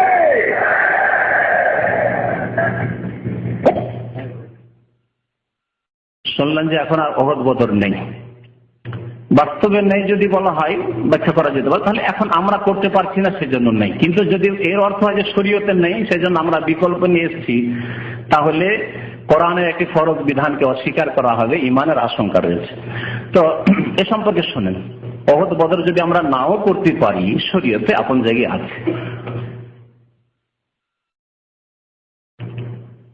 নবী করিম সাল্লাল্লাহু আলাইহি সাল্লাম থেকে মা আয়েশা রাদিয়াল্লাহু তাআলা আনহা বর্ণনা করছেন যে মান আমিলা আমালান, কেউ যদি এমন কোন কাজ করে লাইসা আলাইহি আমরুনা, যেটি আমার আদর্শ মোতাবেক নয়, আমার আদর্শ মোতাবেক নয়, ফাহুয়া রাদ্দুন, তা প্রত্যাখ্যাত। বলুন রাসূলুল্লাহ সাল্লাল্লাহু আলাইহি ওয়াসাল্লাম আদর্শ বদর ওহদ না গণতন্ত্র? বদর ওহদ। তাহলে বদর ওহদ নাই, শুধু বাদ দেন এখন। সুতরাং কি করেন, এখন আপনারা ভোট দেন আর ইলেকশনে অংশ নেন আর এই গণতান্ত্রিক পদ্ধতিতে আসেন। এটি হচ্ছে লাইসা আলাইহি আমরুনা, নবী করিম সাল্লাল্লাহু আলাইহি ওয়াসাল্লামের তরিকা নয়, সুতরাং ফাহুয়া রাদ্দুন, তা প্রত্যাখ্যাত, আল্লাহ কবুল করবেন না, রাসূলুল্লাহ সাল্লাল্লাহু আলাইহি ওয়াসাল্লাম এটি পছন্দ করবেন না উম্মত থেকে। আর একে নেকির কাজ বলে আল্লাহ পাক রব্বুল আলামিন গ্রহণ করবেন না। ইমাম মালিক রাহমাতুল্লাহ আলাইহির একটি মূল্যবান উক্তি রয়েছে, এখানে শুনিয়ে দিই। তিনি বলেছিলেন লান ইয়াসলুহা আখিরু হাযিহিল উম্মাহ ইল্লা বিমা সালাহা বিহি আউয়ালুহা, অথবা লান ইউসলিহা আখিরা হাযিহিল উম্মাহ ইল্লা বিমা সালাহা বিহি আউয়ালুহা। এই উম্মতের শেষ যুগের সমস্যার সমাধান হবে না একমাত্র ওই রাস্তা ছাড়া, ওই আদর্শ ছাড়া, যে আদর্শ দিয়ে, যে রাস্তা দিয়ে, যে দিক নির্দেশনা দিয়ে, যে হিদায়াতের পথ দিয়ে এই উম্মতের প্রথম যুগের সমস্যার সমাধান হয়েছে। অর্থ করলাম, ব্যাখ্যা বুঝলেন? বোঝার চেষ্টা করেন। এই যুগের শেষ জামানা সেগুলি সমস্যা হবে। সেসব সমস্যার মধ্যে একটি সমস্যা হচ্ছে সৎ নেতৃত্বের নির্বাচন বা মনোনয়ন, সৎ লোককে নেতা বানানো, খেলাফত, দেশের মুসলিম শাসক হওয়া, ভালো শাসক হয়, এটি হচ্ছে মুসলিমদের সমস্যা। এই সমস্যার সমাধান করতে হবে কি দিয়ে? যা দিয়ে সমস্যার সমাধান হয়েছে প্রথম যুগে, স্বর্ণ যুগে, সাহাবায়ে কেরামের যুগে, তাবেঈনদের যুগে, তাবা তাবেঈনের যুগে, ইল্লা বিমা সালাহা বিহি আউয়ালুহা। আর তখনকার কথা তো ছাড়েন, 1300 বছর 1350 বছর ইতিহাস বললাম, লিঙ্কনের আগে কোথাও আর গণতন্ত্র ছিল না। সুতরাং গণতন্ত্র দিয়ে মুসলিম জাতির সমস্যার সমাধান হবে না যতক্ষণ পর্যন্ত ফিরে না যাবে যেই পদ্ধতিগুলির কথা উল্লেখ করলাম ইবনে কাসির তাফসীর থেকে, সেই দিকে যতক্ষণ পর্যন্ত ফিরে না যাবে ততক্ষণ পর্যন্ত সমস্যার সমাধান হবে না। আল্লাহ যেন বুঝা তৌফিক দান করেন। তারপরে কি বিষয় ছিল? বদরম, ঠিক আছে। যখন ইসলামী বিপ্লব হয়েছিল, মহিলারা রেজা শাহ পাহলভী তার সেনাবাহিনীকে পাঠিয়ে দিয়েছিল কামানের গোলা দিয়া উড়ায় দাও। সুতরাং ভারতের পাঁচটা হুলাম সরকারকে বলতে চাই, আজকের এই দৃশ্য চোখে দেখো, তাকায় দেখো, যদি প্রয়োজন হয় চট্টগ্রামের মা বোনেরা ঘর ছেড়ে রাস্তায় বেরিয়ে আসবে। ঢাকা, সিলেট। শুনতে পেলেন যে বাংলাদেশের মহিলাদের জন্য আদর্শ হচ্ছে ইরানের মহিলারা। ইরানের মহিলা রেজা শাহ পাহলভী রাজার বিরুদ্ধে রাস্তাঘাটে বেরিয়ে এসেছিল। সুতরাং সাইদি সাহেবের নিকট আদর্শ দেশ হচ্ছে ইরান। আর খোমেনির যে বিপ্লব, রাফেজি শিয়া বিপ্লব, আর সেই জন্য তিনি বলছেন যে বাংলাদেশের মহিলারা, চিটাগাংয়ের মহিলারা ওইভাবে বেরিয়ে পড়ুক রাস্তায় যেইভাবে ইরানের মহিলারা বেরিয়ে পড়েছিল। এটি ইসলাম? ইসলাম শোনেন আল্লাহ পাক কোরআনে কি বলছেন মহিলাদেরকে, সূরা আহজাব আয়াত নম্বর 33। আল্লাহ বলছেন ওয়াকারনা ফি বুয়ুতিকুন্না, হে নারীরা তোমরা তোমাদের নিজ নিজ বাড়িতে অবস্থান করো। আল্লাহ তো বলছেন যে মহিলারা তোমরা বাড়িতে অবস্থান করো, তোমাদের কাজকর্ম হচ্ছে বাড়ির মধ্যে নিজের কাজ, স্বামীর কাজ, ছেলে মেয়েদের সেবা, বাড়ির যত্ন করা, খাবার দাবার তৈরি করা, আর বাড়ির ভিতরে থেকে পর্দার মধ্যে থেকে যতটুকু বাকি কাজ, শিক্ষা দীক্ষার কাজ করা যেতে পারে সেগুলি কাজ। রাস্তাঘাটে তোমাদের কাজ নেই, মিছিল করা তোমাদের কাজ নয়। আল্লাহ বলছেন ওয়াকারনা ফি বুয়ুতিকুন্না, এটি হচ্ছে ইসলামিক আদর্শ। আর সাইদি সাহেবের আদর্শ হচ্ছে ইরানি আদর্শ। রেজা শাহর বিরুদ্ধে মহিলারা বেরিয়ে গেছে, সুতরাং আপনারাও বেরিয়ে যান মা বোনেরা চিটাগাঙের। আরো মজার কথা বলছি, একটু পরে আসবে। সাইদি সাহেব এখানে বলছিল মহিলাদেরকে রাস্তাঘাটে বেরিয়ে যেতে কি করার জন্য? লড়াই করার জন্য, মিছিল করার জন্য, বিক্ষোভ প্রকাশ করার জন্য, তাই না? এগুলি তো ভাষা তাদের। তো এইসব করার জন্য, কিন্তু আল্লাহর ইবাদতের জন্য নামাজের মাসলা তাকে যখন ফতোয়া জিজ্ঞাসা করা হচ্ছে, একটু পরে আসবে, এখনই বলে দিচ্ছি যে আচ্ছা মহিলারা আজকাল সৌদি আরবে মসজিদে নামাজ পড়ার ব্যবস্থা আছে মহিলাদের, আমাদের এখানে কেন মহিলাদের নামাজ পড়ার ব্যবস্থা হচ্ছে না, আমরা কেন নামাজ পড়বো না? তখন তিনি বলছেন আজকাল ফিতনার যুগ, আর আজকাল লম্পট লোকেরা, যুবক লোকেরা সব লম্পট বেশিরভাগ, সুতরাং আজকাল মহিলাদের মসজিদে নামাজ পড়তে যাওয়া যাবে না। মসজিদে নামাজ পড়তে গেলে সব লম্পট চলে আসে। আর চিটাগাঙের মহিলারা, বাংলাদেশের মহিলা রাস্তাঘাটে বেরিয়ে যখন বিক্ষোভ মিছিল করবে তখন সব আল্লাহওয়ালা সৎ লোকেরা থাকে হতে। বুঝতে পারছেন? এর নাম ইসলাম।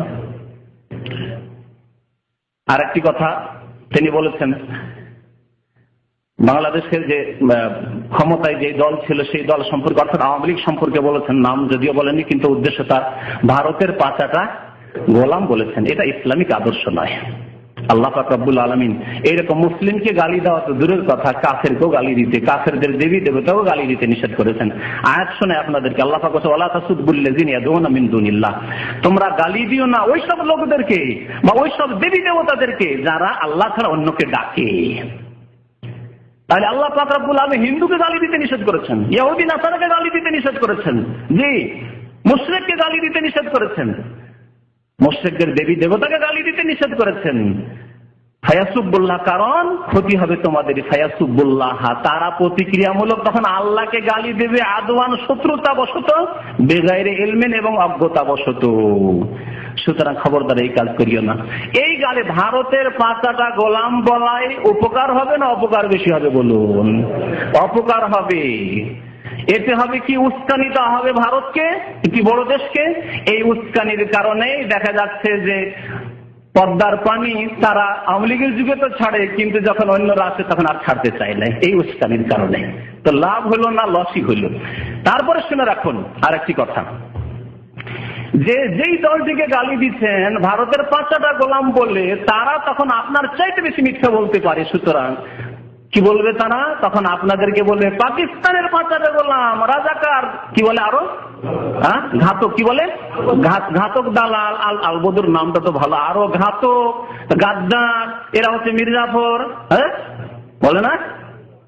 তাহলে আপনাদেরকে কি ছেড়ে দেবে?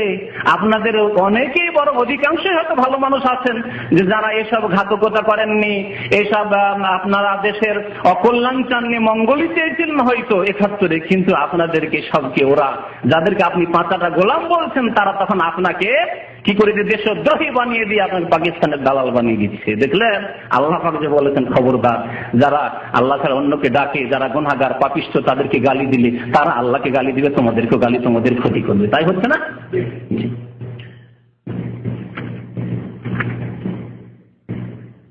সফল হয়ে যাবে যারা বাংলাদেশে প্রতিষ্ঠিত করতে চায়, তাদেরকে পার্লামেন্টে ঢুকে দেন। কোরআনের সাপ কি পেতে চান? কোরআনের রং যদি দেখতে চান, কোরআনের সাপ যদি পেতে চান, এই কোরআন যারা বাংলাদেশে প্রতিষ্ঠিত করতে চায় তাদেরকে পার্লামেন্টে ঢুকে দেন, কোরআনের রং দেখতে পাবে। কোরআনের রং দেখতে চাইলে সাইদি সাহেবের দলকে ঢুকিয়ে দিতে হবে, নিয়ে গিয়ে পার্লামেন্টে, তাহলে কোরআনের রং দেখতে পাবেন। নবী করিম সাল্লাল্লাহু আলাইহি ওয়াসাল্লাম মক্কায় দীর্ঘ 13 বছর থেকেছেন।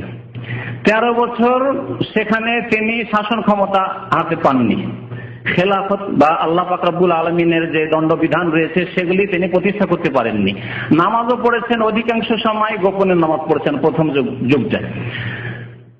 কাবার চারিদিকে 360টি মূর্তি থেকেছে।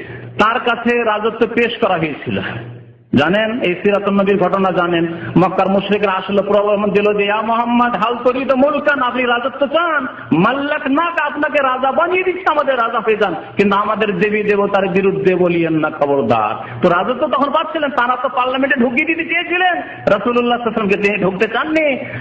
কি বলেছিলেন যে আল্লাহ, আল্লাহর কসম করে বলছি, তোমরা যদি এক হাতে আমার সূর্য দিয়ে দাও আর এক হাতে যদি চন্দ্র দিয়ে দাও আর বলো যে এই শিরকের বিরুদ্ধে বলবো না, মূর্তি পূজার বিরুদ্ধে বলবো না, তাহলে আমি মুখ বন্ধ করবো না। সুতরাং তোমাদের এই রাজত্ব নড়বড়ে দুর্বল রাজত্ব চাই না। লক্ষ লক্ষ মাজার কবরের পূজা হইতে থাকবে আর শুধু পার্লামেন্টে ঢুকিয়ে দিলে ইসলাম কায়েম করতে পারবেন, এটি একটি ভ্রান্ত ধারণা, ভ্রান্ত আশা মাত্র। শুধু আকাঙ্ক্ষা এই যে ওরাই কেন ভোগ করে, আমরাও কিছু ভোগ করি। সারা জীবন ফাসেক লোকেরা ভোগ করে গেল, ফাসেক দলগুলি, আমরা ইসলামের নাম দিয়ে তো আমরা একটু নামাজি লোকেরাও কিছু ভোগ টোগ করি। এই হচ্ছে আসল উদ্দেশ্য, আর কিছু নয়। জি, ইমাম খোমেনি, বাপের বেটা খোমেনি, ইমাম খোমেনিকে আমেরিকান প্রেসিডেন্ট বলেছিলেন, আমার বন্দীদেরকে ছেড়ে দাও, কূটনীতিকদেরকে ছেড়ে দাও, যদি না ছাড়ো তাহলে তোমাদের খাদ্য এবং রসদ যা আমরা পাঠাই ইরানে তা পাঠানো বন্ধ করে দেবো। ইমাম খোমেনি বস্ত্রে ফিরে গেছিলেন নাকি? খোমেনি সাহেব কি বললেন? এটা সাক্ষী। খোমেনি সাহেব বললেন, আমেরিকার প্রেসিডেন্ট সাহেব, তুমি খাবার দেবা না, এই কথা কইয়া ভয় দেখাও কারে? কোরআন দিয়ে শুনলেন ইমাম খোমেনি, শুনলেন নকলে কুফর, কুফর না বাসাদ, ফার্সিতে আছে কুফরি কথা নকল করা কুফরি নয়। তাহলে আমার জবানে কোনোদিন ইমাম শব্দ এই রকমের বড় মুশরিকের জন্য আসতে পারে না কোনোদিন। একজন মুসলিমের জবানে আসতে পারে না যেই ব্যক্তি খোঁজ খবর রাখে। এই খোমেনি কি বলেছে শোনেন। আল্লাহ পাক রব্বুল আলামিন উত্তম বিচার করেছেন, আমি বলি আর না বলি, আপনি বলেন না বলেন, আল্লাহ পাক রব্বুল আলামিনের কাছে পৌঁছে গেছে এবং তার যে হক ছিল তা হক অবশ্যই আল্লাহ পাকের আযাব থেকে পেয়ে গেছে ইনশাআল্লাহ তাআলা। শুনেন এই খোমেনির কথা কি বলেছে। খোমেনির একটি কিতাবের নাম, কিতাবের নাম হচ্ছে আল হুকুমাতুল ইসলামিয়া, ইসলামী গভর্নমেন্ট। এই কিতাবটি সম্পর্কে আমাদের এক কেরালার দায়ী তিনি বললেন যে কেরলের জামাত ইসলামী, ভারতের জামাত ইসলামী, পাকিস্তানের জামাত ইসলামী, বাংলাদেশের জামাত ইসলামী একই থিওরি রাখে।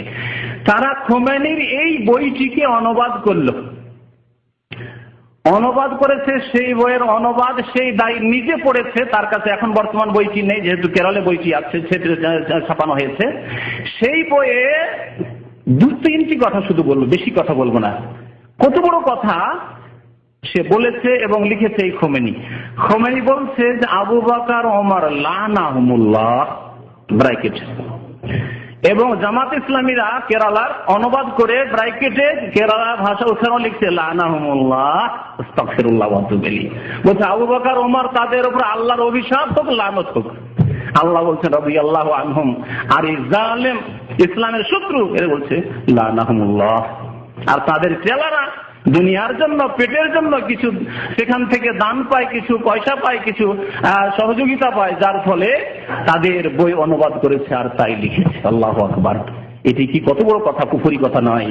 যাদেরকে আল্লাহ বলছেন রাদিয়াল্লাহু আনহুম ওয়া রাদু আনহু। এর আগে আয়াত পড়েছেন ওয়াসাবিকুনা আল-আউওয়ালুনা মিনাল মুহাজিরিন ওয়াল আনসার ওয়াল্লাযিনা তাবাউহুম বিইহসানিন রাদিয়াল্লাহু আনহুম ওয়া রাদু আনহু। সূরা তাওবার আয়াত নম্বর 100। এছাড়া বহু আয়াত রয়েছে সাহাবায়ে কেরামের প্রশংসায়। আল্লাহ পাক রব্বুল আলামিন কোরআনে কারিমে সূরা হাশরে বলেছেন ওয়াল্লাযিনা জাউ মিন বাদিহিম, যারা পরবর্তীকালে আসে সাহাবায়ে কেরামের পরে, ইয়াকুলুন রাব্বানা ইগফির লানা ওয়া লিইখওয়ানিনা আল্লাযিনা সাবাকুনা বিল ঈমান, তারা বলে আল্লাহ আমাদেরকে মাফ করে দাও এবং আমাদের ভাইরা যারা আমাদের পূর্বে চলে গেছেন, আর সবচেয়ে শ্রেষ্ঠ ভাই আমাদের সাহাবায়ে কেরাম রাসূলুল্লাহ সাল্লাল্লাহু আলাইহি ওয়াসাল্লামের পরে, তাদেরকে আল্লাহ তুমি মাফ করে দাও। ওয়া লিইখওয়ানিনা আল্লাযিনা সাবাকুনা বিল ঈমান, ঈমানের অবস্থা আমাদের পূর্বে যারা চলে গেছেন। ওয়ালা তাজআল ফি কুলুবিনা গিল্লাল লিল্লাযিনা আমানু, এবং যারা ঈমান নিয়ে এসেছেন তাদের বিরুদ্ধে আমাদের অন্তরে কোন রকমের কালিমা, বিদ্বেষ, শত্রুতা সৃষ্টি করে দিও না। তাহলে যারা সাহাবায়ে কেরাম সম্পর্কে যারা শ্রেষ্ঠ দল, এই উম্মতের শ্রেষ্ঠ ভাই যারা আমাদের, তাদের সম্পর্কে যারা এরকম বক্তব্য করেছে, তারা কেমন ইমাম বলুন তো দেখি? কুফরের ইমাম তো হইতে পারে। আল্লাহ পাক কুফরের ইমামের কথা কোরআন উল্লেখ করেছেন, কাতিলু আইম্মাতাল কুফর। কিন্তু আইম্মাতুল মুসলিমিন, মুমিনদের মুসলিমদের ইমাম, মুসলিম জাতির ইমাম কখনো হতে পারে, অসম্ভব। যেই ব্যক্তি কোন এইরকম ইসলামের শত্রুকে, সাহাবায়ে কেন শত্রুকে ইমাম বলবে, তার ঈমান যে কি হবে আল্লাহ পাকই ভালো জানে। এটাও শুনে রাখুন। কারণ ইসলাম বিনষ্টকারী বিষয় হচ্ছে যে যেই ব্যক্তি কাফেরকে কাফের না বলবে, মুসলিম বলবে, এতেই যদি ঈমান নষ্ট হওয়ার আশঙ্কা থাকে, তাহলে যদি কেউ কাফেরকে, যে মুসলিম নয়, তাকে জালিম, এত বড় জালিম কাফেরকে যদি বলে যে সে ইমাম, তাহলে তার যে কি হবে আল্লাহ জানে, তার দশা যে কি হবে আল্লাহ পাক রব্বুল আলামিন ভালো জানে। আল্লাহ পাক যেন হিদায়াত করেন ওই সব ভাইদেরকে, আর আল্লাহ পাক রব্বুল আলামিন যেন আমাদেরকে হক কথা বুঝার তৌফিক দান করেন। একটি কথা বললাম, আর কি শুনেন, আর কি বলছেন যে মুসলিম জাতির ইতিহাস তুলে ধরেছে এই হুকুমতে ইসলামী কিতাব খোমেনি। তারপরে বলছে মুসলিম জাতিতে যত বিপর্যয় সৃষ্টি হয়েছে, যত ফিতনা হয়েছে, যত কলহ বিবাদ হয়েছে, সমস্ত ফিতনার মূল হচ্ছে আবু বকর এবং উমর। দুটি শুনলেন। তৃতীয় শুনেন শিরকি কুফরি কথা। এটির কন্ডিশন আরবিতে মুখস্থ আছে আমার, দীর্ঘদিন আগে আমি পড়েছিলাম খোমেনি সম্পর্কে। ইন্নালি আইম্মাতিনা মাকামান, আমাদের ইমাম 12 জন ইমাম ইসনা আশারিয়া, তারা 12 ইমাম, আলী, হাসান, হোসেন থেকে শুরু করে তারপরে দ্বাদশ ইমাম, তাদের এখনো কোথায় লুকিয়ে আছে আত্মগোপন করে, আসলে সারা পৃথিবীতে নাকি তাদের রাজত্ব প্রতিষ্ঠা হবে, এরকম ভ্রান্ত ধারণা তাদের। তো বলছে ইন্নালি আইম্মাতিনা মাকামান, আমাদের ইমামগণের আল্লাহ পাক এত মর্তবা, এত উঁচা মাকাম স্থান দান করেছেন, লা ইয়াবলুগুহু মালাকুন মুকাররাবুন ওয়ালা নবিয়্যুন মুরসাল, যেই স্থানে আল্লাহর নিকটবর্তী ফেরেশতা জিবরাইল, মিকাইল, ইসরাফিলও পৌঁছতে পারবে না, আর কোন নবী রাসূল মুহাম্মদ সাল্লাল্লাহু আলাইহি, ইব্রাহিম আলাইহিস সালাম, মূসা, ঈসা, নূহ, কোন নবীও পৌঁছতে পারবেন না। বলুন নাউযুবিল্লাহ। এই আকীদা হচ্ছে খোমেনির, যাকে বলছে সাইদি সাহেব, শুনলেন তো। কোরআন দিয়ে রাষ্ট্র পরিচালিত পৃথিবীতে এখন পূর্ণাঙ্গ কোরআনের আইন দিয়ে পৃথিবীতে কোথাও রাষ্ট্র পরিচালিত হচ্ছে না।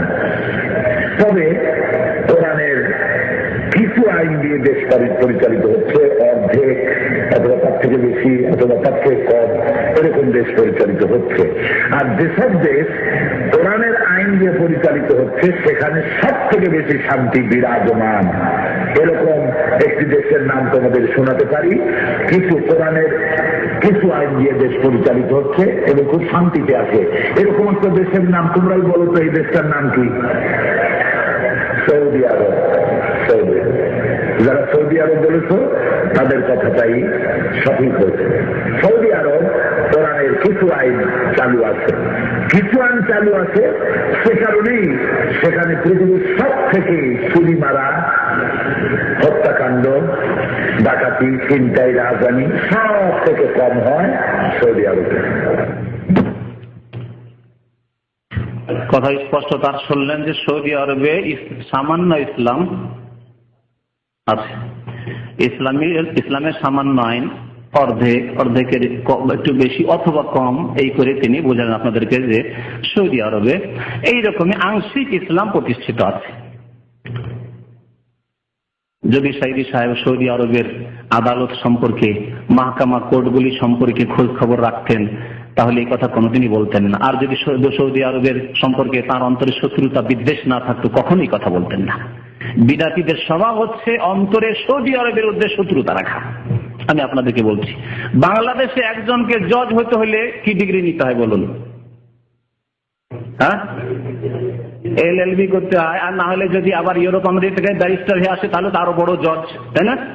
ব্যারিস্টার কাফের দেশ থেকে বড় ডিগ্রি যদি নিয়ে আসতে পারে তাহলে বড় ব্যারিস্টার, বড় জজ, হ্যাঁ, সুপ্রিম কোর্টের জজ, হাইকোর্টের জজ হতে পারবে বাংলাদেশে, পাকিস্তানে, অন্যান্য দেশে, যেই দেশে ইসলাম প্রতিষ্ঠার কথা তিনি কল্পনা করছেন। এবং তারা চলে আসার পর ওই জজগুলি আছে, তাই না? তারা 3 জন মন্ত্রী হওয়ার পরে ওই জজগুলি আছে, সামান্যতম কোনো পরিবর্তন আসেনি। সৌদি আরবের জজ হওয়ার জন্য বিদেশি ডিগ্রি তো দূরের কথা, সৌদি আরবের যেগুলি জেনারেল ইউনিভার্সিটি সেগুলির ডিগ্রি লাগে না। কি লাগে জানেন? সৌদি আরবের 2টো ইসলামিক বিশ্ববিদ্যালয় আছে, Jamia Islamia, Islamic University Medina, এবং আল ইমাম ইসলামিক ইউনিভার্সিটি রিয়াদ, জামিয়াতুল ইমাম মোহাম্মদ বিন সৌদ আল ইসলামী। এই 2টি ইউনিভার্সিটি, যতগুলি কোর্ট রয়েছে, আদালত রয়েছে, সমস্ত আদালতে যত কাজী রয়েছেন, জজ রয়েছেন, সমস্ত জজ PhD করেছেন হয় মদিনা ইসলামিক বিশ্ববিদ্যালয় থেকে, আর না হলে আল ইমাম ইসলামিক বিশ্ববিদ্যালয় থেকে। যারা ফিকহের ওপর, যারা শরীয়তের ওপর, যারা হাদিসের ওপর পিএইচডি করেছেন তারাই এখানে জজ হন। অন্য কোন বিদ্যার এখানে কোনো মূল্য নেই ইসলামিক আদালতে। এই হচ্ছে ইসলামিক রাষ্ট্র। এবং আমি যেহেতু এই কাজীদের আজকে দীর্ঘ 10 বছর ধরে কাজীদের আদালতে গিয়ে তাদের কাছে গিয়ে বসে তর্জমা করি বহু কেসের বাংলা, উর্দু, হিন্দিতে, সুতরাং তাদেরকে খুব কাছে থেকে জানি। তাদের প্রত্যেকের কক্ষে আদালতে, প্রত্যেক যে আদালতের আপনার যেখানে কাজী সাহেবরা বসেন এবং বিচার করেন, সেখানে একটি বিশাল লাইব্রেরির পিছনে আছে, যেখানে কোরআন এবং হাদিস, কোরআনের তাফসীর, হাদিসের ভাষ্য এবং ফিকার কিতাব, ফতোয়ার কিতাব, সমস্ত কিতাব মজুদ রয়েছে। দুনিয়ার কোনো ব্যারিস্টারি কিতাব নেই, সেখানে সব ইসলামিক কিতাব রয়েছে। এই হচ্ছে এমন দেশ যেখানে কোরআন সুন্নাহ দিয়ে ফয়সালা হয়। যে দেশ সম্পর্কে এইরকম বাড়াবাড়ি কথা সাইদি সাহেব বলেছেন তার অজ্ঞতার কারণে অথবা বিদ্বেষের কারণে, আল্লাহ পাক যেন বুঝার তৌফিক দান করেন তাকে এবং তার ভক্তদেরকে আর অন্যান্যদেরকেও হক কথা বুঝার তৌফিক দান করেন। আল্লাহ পাক আমাদেরকে, আল্লাহ পাক হক রাস্তা দিয়েছেন, তার উপর আমাদেরকে অটল থাকার জন্য তৌফিক দান করেন। রব্বানা লা তুযিগ কুলুবানা বা'দা ইয হাদাইতানা ওয়া হাব লানা মিন লাদুনকা রাহমাতান ইন্নাকা আনতাল ওয়াহ্হাব। শুনেন দুই একটি আয়াত শুনেন। আল্লাহ পাক বলেছেন ওয়ালা ইয়াজরিমান্নাকুম শানাআনু কওমিন আলা আল্লা তা'দিলু। কোন জাতির যদি শত্রুতা তোমার অন্তরে থাকে, বিদ্বেষ থাকে, তার জন্য তুমি না ইনসাফ করবে, না অন্যায় বিচার করবে, জাস্টিফাই ঠিক করবে না, সত্য কথা বলবে না, সত্যকে গোপন করবে, ইসলাম সামান্য, ইসলাম সৌদি আরব আছে, এরকম কথা বলিও, খবরদার এরকম কথা বলিও না। এ দিলুহু আকরাবু লিত্তাকওয়া। নাই কথা, নাই সঙ্গত কথাবার্তা বলবে, নাই বিচার করবে, ভালো ঠিক জাস্টিফাই করবে। এটি হচ্ছে তাকওয়ার নিকটবর্তী, আল্লাহ ভীরুতার নিকটবর্তী। আল্লাহকে যদি ভয় করো তাহলে এইরকম বাড়াবাড়ি কথাবার্তা বলিও না। ওয়াত্তাকুল্লাহ, এবং আল্লাহকে ভয় করতে থাকো। সূরা মায়েদা আয়াত নম্বর 8। আল্লাহ পাক আরেকটি আয়াতে বলছেন ওয়াল্লাযীনা ইউযুনাল মুমিনিনা ওয়াল মুমিনাত বিগাইরি মাকতাসাবু। যারা কোনো মুমিন পুরুষকে, মুমিন নারীকে, মুমিন শাসককে, মুসলিম শাসককে কষ্ট দেবে এমন কথা বললে যা তারা করে নাই, মাকতাসাবু। ইসলামী আইনের বাস্তবায়ন করছে, বলছে না তারা ইসলামী আইনের বাস্তবায়ন করে না, পুরোপুরি সামান্য করে, কিছু করে, অর্ধেকের কম করে, অর্ধেক করে। এইরকম বলে যদি কোন মুসলিম ব্যক্তিকে, শাসককে, জাতিকে কষ্ট দেয়, ফাকাদ ইহতামালু বুহতানা ওয়া ইসমান মুবিনা। আল্লাহ বলছেন তাহলে তারা যারা এরকম কথাবার্তা বলে কষ্ট দেয় মুসলিমদেরকে, মুসলিম শাসকদেরকে, যারা ইসলামী আইনের বাস্তবায়ন করে, তারা মিথ্যারোপ করলো। বুহতান মানে মিথ্যা তহমত লাগালো, মিথ্যা অপবাদ দিল। ওয়া ইসমাম মুবিনা, সুস্পষ্ট গুনাহে লিপ্ত হলো, সুস্পষ্ট গুনাহে লিপ্ত হলো। সূরা আহজাব আয়াত নম্বর 58। আল্লাহ পাক রব্বুল আলামিন যেন আমাদেরকে বুঝার তৌফিক দান করেন। আল্লাহ পাক রব্বুল আলামিন আমাদের জন্য গুনাহ খাতা মাফ করেন। এছাড়াও বেশ কিছু পয়েন্ট রয়েছে, কিন্তু গুরুত্বপূর্ণ মোটামুটি পয়েন্টগুলি হয়ে গেছে, সুতরাং আর অনুষ্ঠান হয়তো বাড়াবো না। আল্লাহ পাক রব্বুল আলামিন যেন আমাদেরকে বুঝার তৌফিক দান করেন। যে পয়েন্টগুলো বাকি থেকে গেছে সেই পয়েন্টগুলির দুই একটি পয়েন্ট বলে দিচ্ছি এবং আগামী মঙ্গলবার ইনশাআল্লাহ একটি পয়েন্টের উপর আলোচনা করব। সেটি হচ্ছে হালালা। তিনি বলেছেন হালালা শরীয়তে আছে। হালালা শরীয়তে আছে না হালালা জিনা, শোনার জন্য আগামী মঙ্গলবার যে ভাইদের সময় আছে আসবেন। হালালা সম্পর্কে কোরআন এবং হাদিসের বক্তব্য শুধু হবে। আর একটি বিষয় হচ্ছে যে নিজামী সাহেবের মহিলা মন্ত্রীর কাছে, প্রধানমন্ত্রীর কাছে বসলেও একটু দূরেই তো বসে, তিনি বলছেন, সুতরাং বসতেই হয়। প্রধানমন্ত্রী হিসাবে বসে, সব বুঝতে হয়, এসব কথাবার্তা বলেছেন। এগুলি কথা আপনারা নিজেরাই বুঝতে পারছেন যে এগুলি কি শরীয়তের রং।